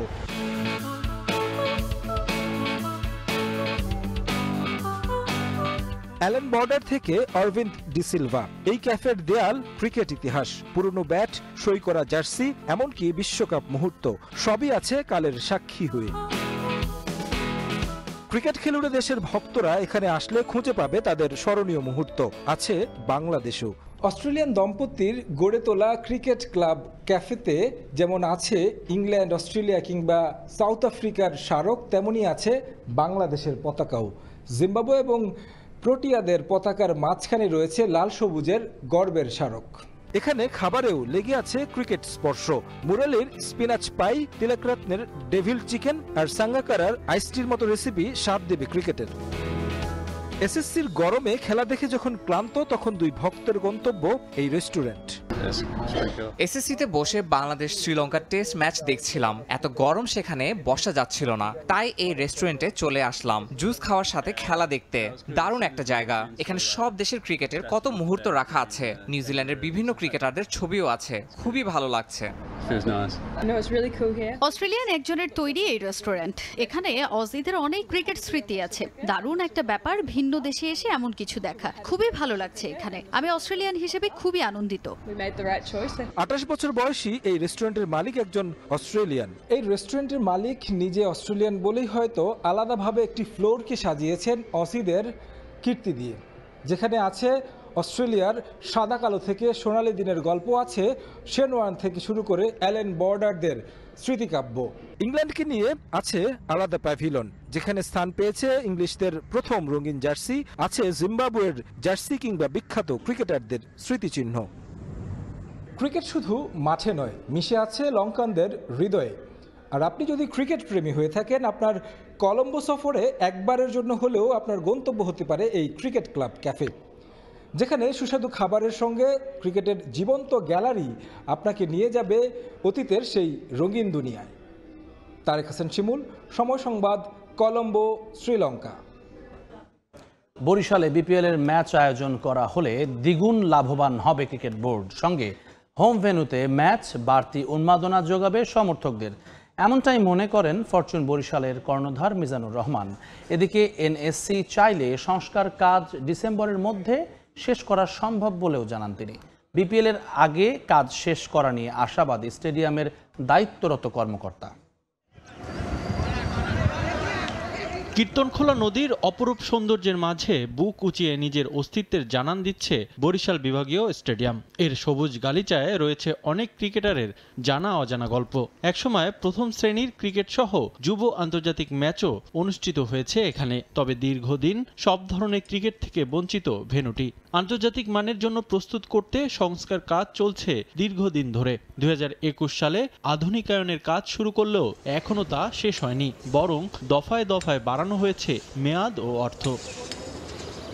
আমিনুল ইসলাম বুলবুল বিসিবির দায়িত্বে আসার পর প্রাণ ফিরে পেতে যাচ্ছে বরিশালের একমাত্র ভেন্যু। আসন্ন বিপিএলের সম্ভাব্য ভেন্যু হিসেবে রাখা হয়েছে বরিশালের বিভাগীয় স্টেডিয়ামটি। এতে আশায় বুক বাঁধছে বরিশালবাসী। বিপিএলের ম্যাচ বরিশালে আয়োজন করা হলে হোম ভেন্যুতে খেলবে ফরচুন বরিশাল, যা বরিশাল সমর্থকদের যোগাবে বাড়তি উন্মাদনা। এই ভেন্যুতে বিপিএলের পরিকল্পনা সাজালে বিসিবি দ্বিগুণ লাভবান হবে বলে মনে করেন ফরচুন বরিশালের কর্ণধার। 50,000 লোক যদি ভিতরে থাকে, বাইরে থাকবে 5 লক্ষ লোক, কারণ টিকিট পাবে না, আই এম শিওর। সো বিসিবির যতটুকু ক্ষতি হবে, প্রোডাকশন কস্ট যতটুকু হবে, তার দ্বিগুণ তারা ইনকাম করতে পারবে বরিশাল যদি অ্যাটলিস্ট 2-4টা খেলা তারা শিফট করে। ভেন্যু সংস্কারের জটিলতা থাকলেও এনএসসি চাইলে ডিসেম্বরের মধ্যে কাজ শেষ করা সম্ভব বলে মনে করেন বরিশাল দলের চেয়ারম্যান। ওখানে নাকি কি সিলেকশন বার্লি না হোয়াট এভার ইট ইজ উল্টো দিয়ে দিয়েছে, সো এটাকে আবার ঘুরে আবার রিভিল করা হচ্ছে। So I don't think so need 1 year, it may take at least মানে অ্যারাউন্ড 3 months ইজ এনাফ। চেয়ারগুলো ছিল ইম্পর্টেন্ট ইস্যু, যে চেয়ারগুলো অলরেডি লাগাচ্ছে, প্রাণকে দেখলাম তারা চেয়ার লাগাচ্ছে। So I am sure November আগে এটা ঠিক হয়ে যাবে। এদিকে জাতীয় ক্রীড়া পরিষদের দাবি, দ্রুত গতিতে চলছে বরিশাল স্টেডিয়ামের সংস্কার কাজ। ডিসেম্বরের মধ্যে কাজ শেষ করা নিয়ে আশাবাদী দায়িত্বরত কর্মকর্তাও। ডিসেম্বরের ভিতরে সম্ভব আর কি, যদি সবাই সব ঠিকাদার ঠিকমতো কাজ করে, বিশেষ করে মাঠটাই বেশি বাকি কাজ, ডিসেম্বরের ভিতরে সম্ভব, ওকে করা সম্ভব। শুধু বিপিএলই নয়, আধুনিকায়ন শেষে ঘরোয়া ক্রিকেট সহ আন্তর্জাতিক ম্যাচও দেখা যেতে পারে বরিশালে। রিফাতুল ইসলাম মিরন, সময় সংবাদ, ঢাকা। এশিয়ান কাপ বাছাইয়ে ফিফা র্যাঙ্কিংয়ে 36 ধাপ এগিয়ে থাকা বাহরাইনের বিপক্ষে প্রথম ম্যাচে ভালো শুরুর আশা বাংলাদেশ জাতীয় নারী ফুটবল দলের। অস্ট্রেলিয়ায় আগামী বছর মূল পর্বে খেলতে চাইলে গ্রুপ চ্যাম্পিয়ন হতে হবে পিটার বাটলারের দলকে। ম্যাচ বাই ম্যাচ এগোতে চায় লাল সবুজ। আগেভাগে মিয়ানমারে আসায় কন্ডিশনের সঙ্গে মানিয়ে নেওয়া সহজ হবে বলে জানান অধিনায়ক আফিদা খন্দকার। কঠিন গ্রুপ হলেও দলের মাঝে জয়ের মানসিকতায় সন্তুষ্ট টিম ম্যানেজমেন্ট। ইয়াঙ্গুনের বৃষ্টি স্নাত দিনে প্রথম অনুশীলনে বাংলাদেশ জাতীয় নারী ফুটবল দল 2023 সালেও এশিয়ান কাপ বাছাইয়ে এখানে খেলার কথা ছিল নারীদের, তবে সেবার আর্থিক কারণ দেখিয়ে সফরের নারী দল পাঠায়নি ফেডারেশন। এ কারণে সমালোচনায় জর্জরিত হতে হয়েছিল সাবেক সভাপতি কাজী সালাউদ্দিনকে। সে স্মৃতি এখনও তাড়িয়ে বেড়ায় বাংলাদেশ জাতীয় নারী ফুটবল দলকে। এবার মিয়ানমার জয়ের লক্ষ্য নিয়ে ইয়াঙ্গুনে এসেছে আফিদারা। আগামী বছর মার্চে অস্ট্রেলিয়ায় হবে এএফসি এশিয়ান কাপের মূল পর্ব। বাছাইয়ের 8 গ্রুপ থেকে শীর্ষে থাকা 8 দল জায়গা পাবে 21তম আসরে। গ্রুপে তুর্কমেনিস্তান ছাড়া র্যাঙ্কিংয়ে মিয়ানমার ও বাহরাইন বাংলাদেশের চেয়ে বেশ এগিয়ে আছে, তবে র্যাঙ্কিংয়ের পার্থক্য মাথায় নিতে নারাজ ফুটবলাররা। মিয়ানমারে প্রস্তুতিতে বড় বাধা তীব্র বৃষ্টি। দিনভর ভারী বৃষ্টি থাকলেও এর মধ্যেই অনুশীলনে নামতে হয় আফিদাদের। ম্যাচ আবহে নিজেদের মধ্যে ফুটবল খেলার পাশাপাশি প্রতিটি বিভাগ নিয়ে আলাদাভাবে কাজ করেছেন বাটলার। আগামী 29 জুন প্রথম ম্যাচে বাংলাদেশের সামনে চ্যালেঞ্জ নিয়ে হাজির হবে বাহরাইন। ফিফা র্যাঙ্কিংয়ে 36 ধাপ এগিয়ে থাকা মধ্যপ্রাচ্যের দলটাকে ভয় পাচ্ছে না আফিদারা।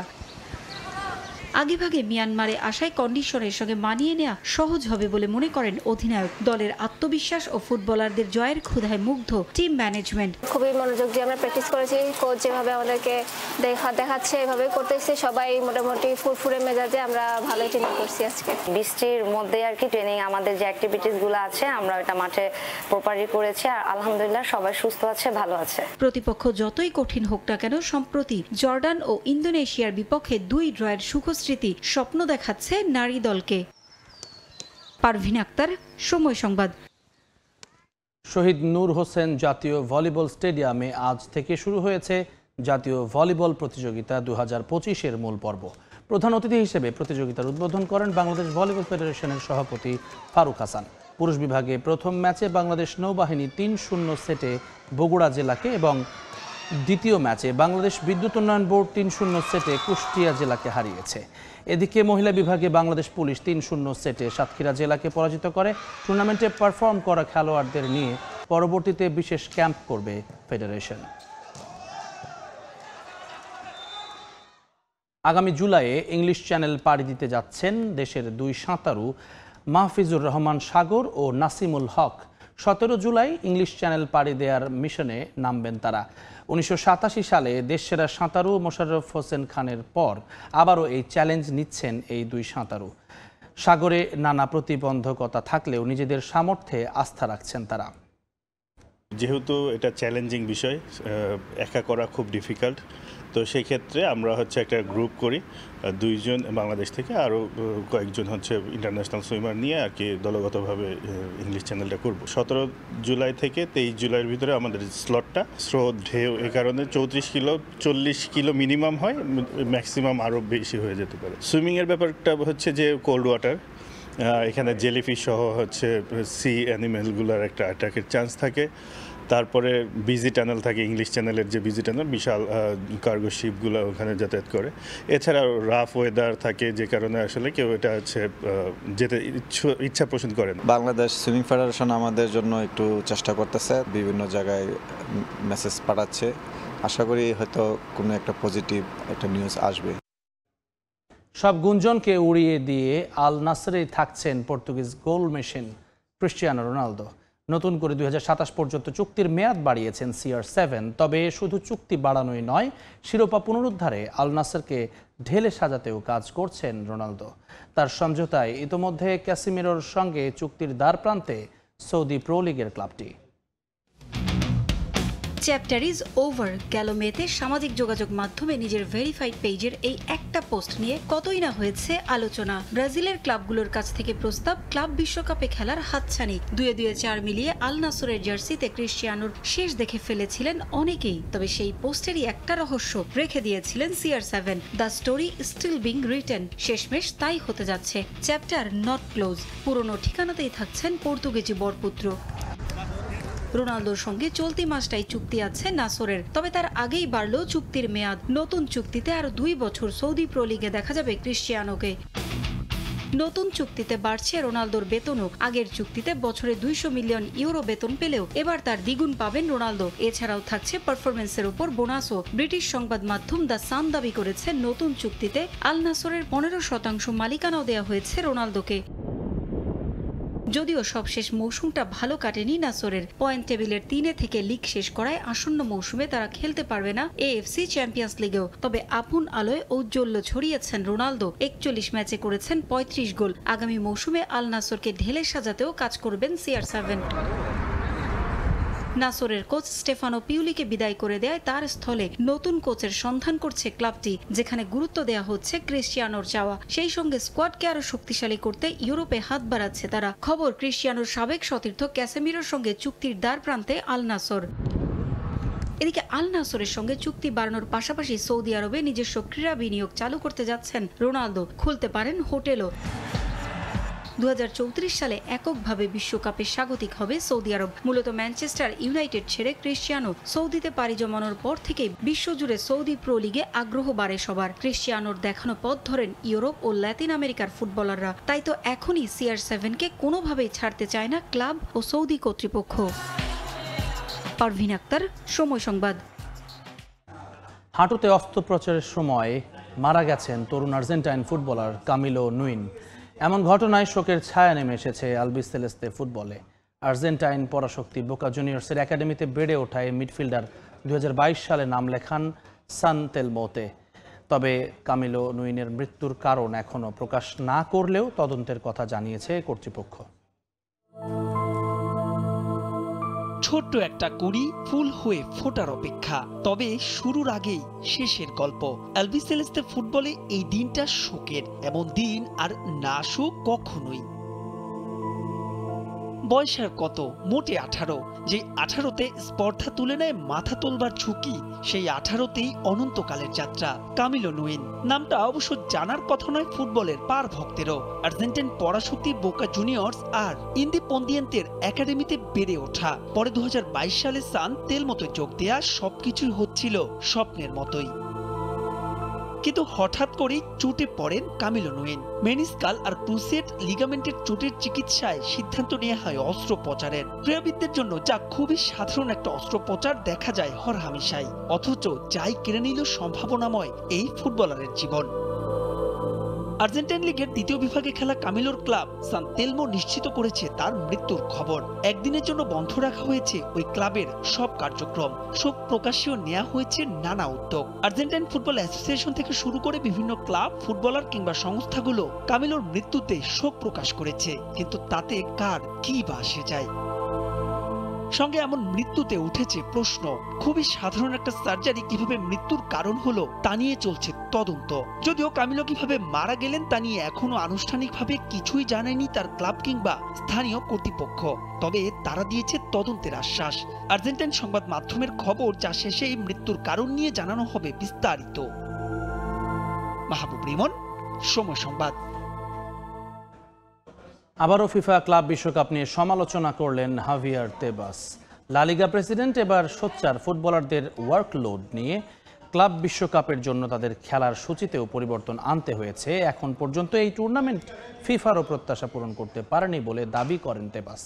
ভবিষ্যতে আর এই টুর্নামেন্ট চান না লা লিগা বস।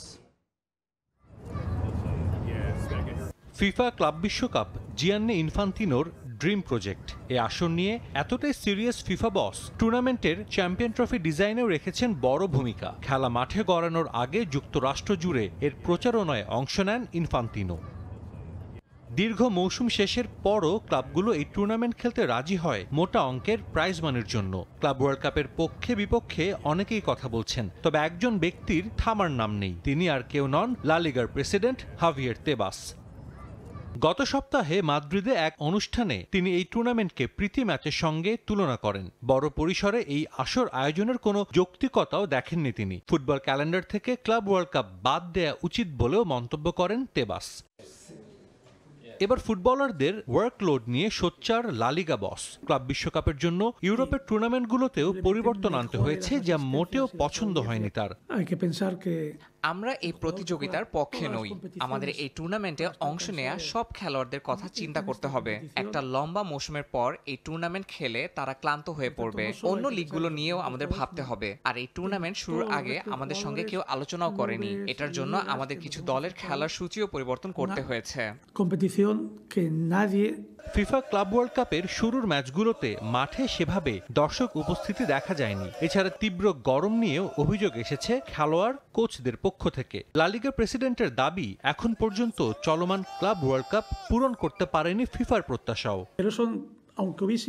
আমি আগেও বলেছিলাম, এখনো বলছি, এই ক্লাব বিশ্বকাপের বিপক্ষে আমি। এটা ভালো বা খারাপ যেভাবেই শেষ হোক না কেন, আমি চাই না এই টুর্নামেন্ট ভবিষ্যতে হোক। এর শুরুটা ভালো হয়নি। টিকেটের দাম কমানো হলো যাতে মাঠ ভরে। স্টেডিয়ামগুলোতে দর্শক উপস্থিতি শুরুতে ভালো ছিল না, হয়তো শেষ দিকে দর্শক মাঠে যাবে, কিন্তু আমার মনে হয় এখন পর্যন্ত এই টুর্নামেন্ট ফিফারও প্রত্যাশা পূরণ করতে পারেনি। নতুন ফরম্যাটের ফিফা ক্লাব ওয়ার্ল্ড কাপ শেষ হবে আগামী 13 জুলাই। সাজিদ মুস্তাহিদ, সময় সংবাদ। বাংলাদেশে বৈশ্বিক কম্পিটিশন ডাবল হর্স নকআউটস 001। আজ ইন্টারন্যাশনাল মুয়াই থাই কম্পিটিশনের প্রথম আসর বসছে বাংলাদেশ চীন মৈত্রী সম্মেলনে। বাংলাদেশ, ভারত, থাইল্যান্ড, কিরগিজস্তান 4 দেশের 34 জন মুয়াই থাই ফাইটার অংশ নেবেন 17টি বাউটে। খেলাটি বাংলাদেশে নতুন হলেও ইউরোপে বেশ জনপ্রিয়। দর্শকরা tikify.live থেকে টিকিট কিনে খেলা দেখতে পারবেন। 9 ঘন্টার জমজমাট এই টুর্নামেন্টে খেলা ছাড়াও থাকবে নানা আয়োজন। এ পর্যায়ে শীর্ষ সংবাদগুলো জানিয়ে দিচ্ছি আরেকবার। প্রধান উপদেষ্টার সঙ্গে সিইসির সাক্ষাৎ। সেপ্টেম্বরের মধ্যে নির্বাচনী সামগ্রী কেনাকাটার আশা কমিশনের। 76টি আসনের সীমানা পুনর্নির্ধারণের আবেদন পর্যালোচনায় ইসি। নির্বাচন কমিশন স্বাধীনভাবে কাজ করতে পারলেই বন্ধ হবে স্বৈরাচার তৈরির পথ, বলছে বিএনপি। বিতর্কিত নির্বাচনের দায় এড়াতে পারে না গণমাধ্যম, মত বদিউল আলম মজুমদারের। আওয়ামী লীগ সরকারের অধীনে 2024 সালের নির্বাচন ছিল ডামি। আদালতে স্বীকার সাবেক সিইসি হাবিবুল আওয়ালের। ভোটে অনিয়ম ও রাষ্ট্রদ্রোহ মামলায় 3 দিনের রিমান্ডে। মত দ্বিমতে আটকে যাচ্ছে সংস্কারের ঐক্য। প্রধানমন্ত্রীর ক্ষমতা কমানো সহ মৌলিক বিষয়ে বিপরীত অবস্থানে বিভিন্ন দল। সম্মিলিতভাবে জাতীয় সনদ তৈরির আশা ছাড়েনি কমিশন। এবং ত্রিপক্ষীয় বৈঠক করলেও কাউকে কোণঠাসা করতে চায় না বাংলাদেশ। চীন পাকিস্তানের সঙ্গে হচ্ছে না জোট, জানালেন উপদেষ্টা। ভারতের সঙ্গে সম্পর্ক পুনর্বিন্যাসের চেষ্টা।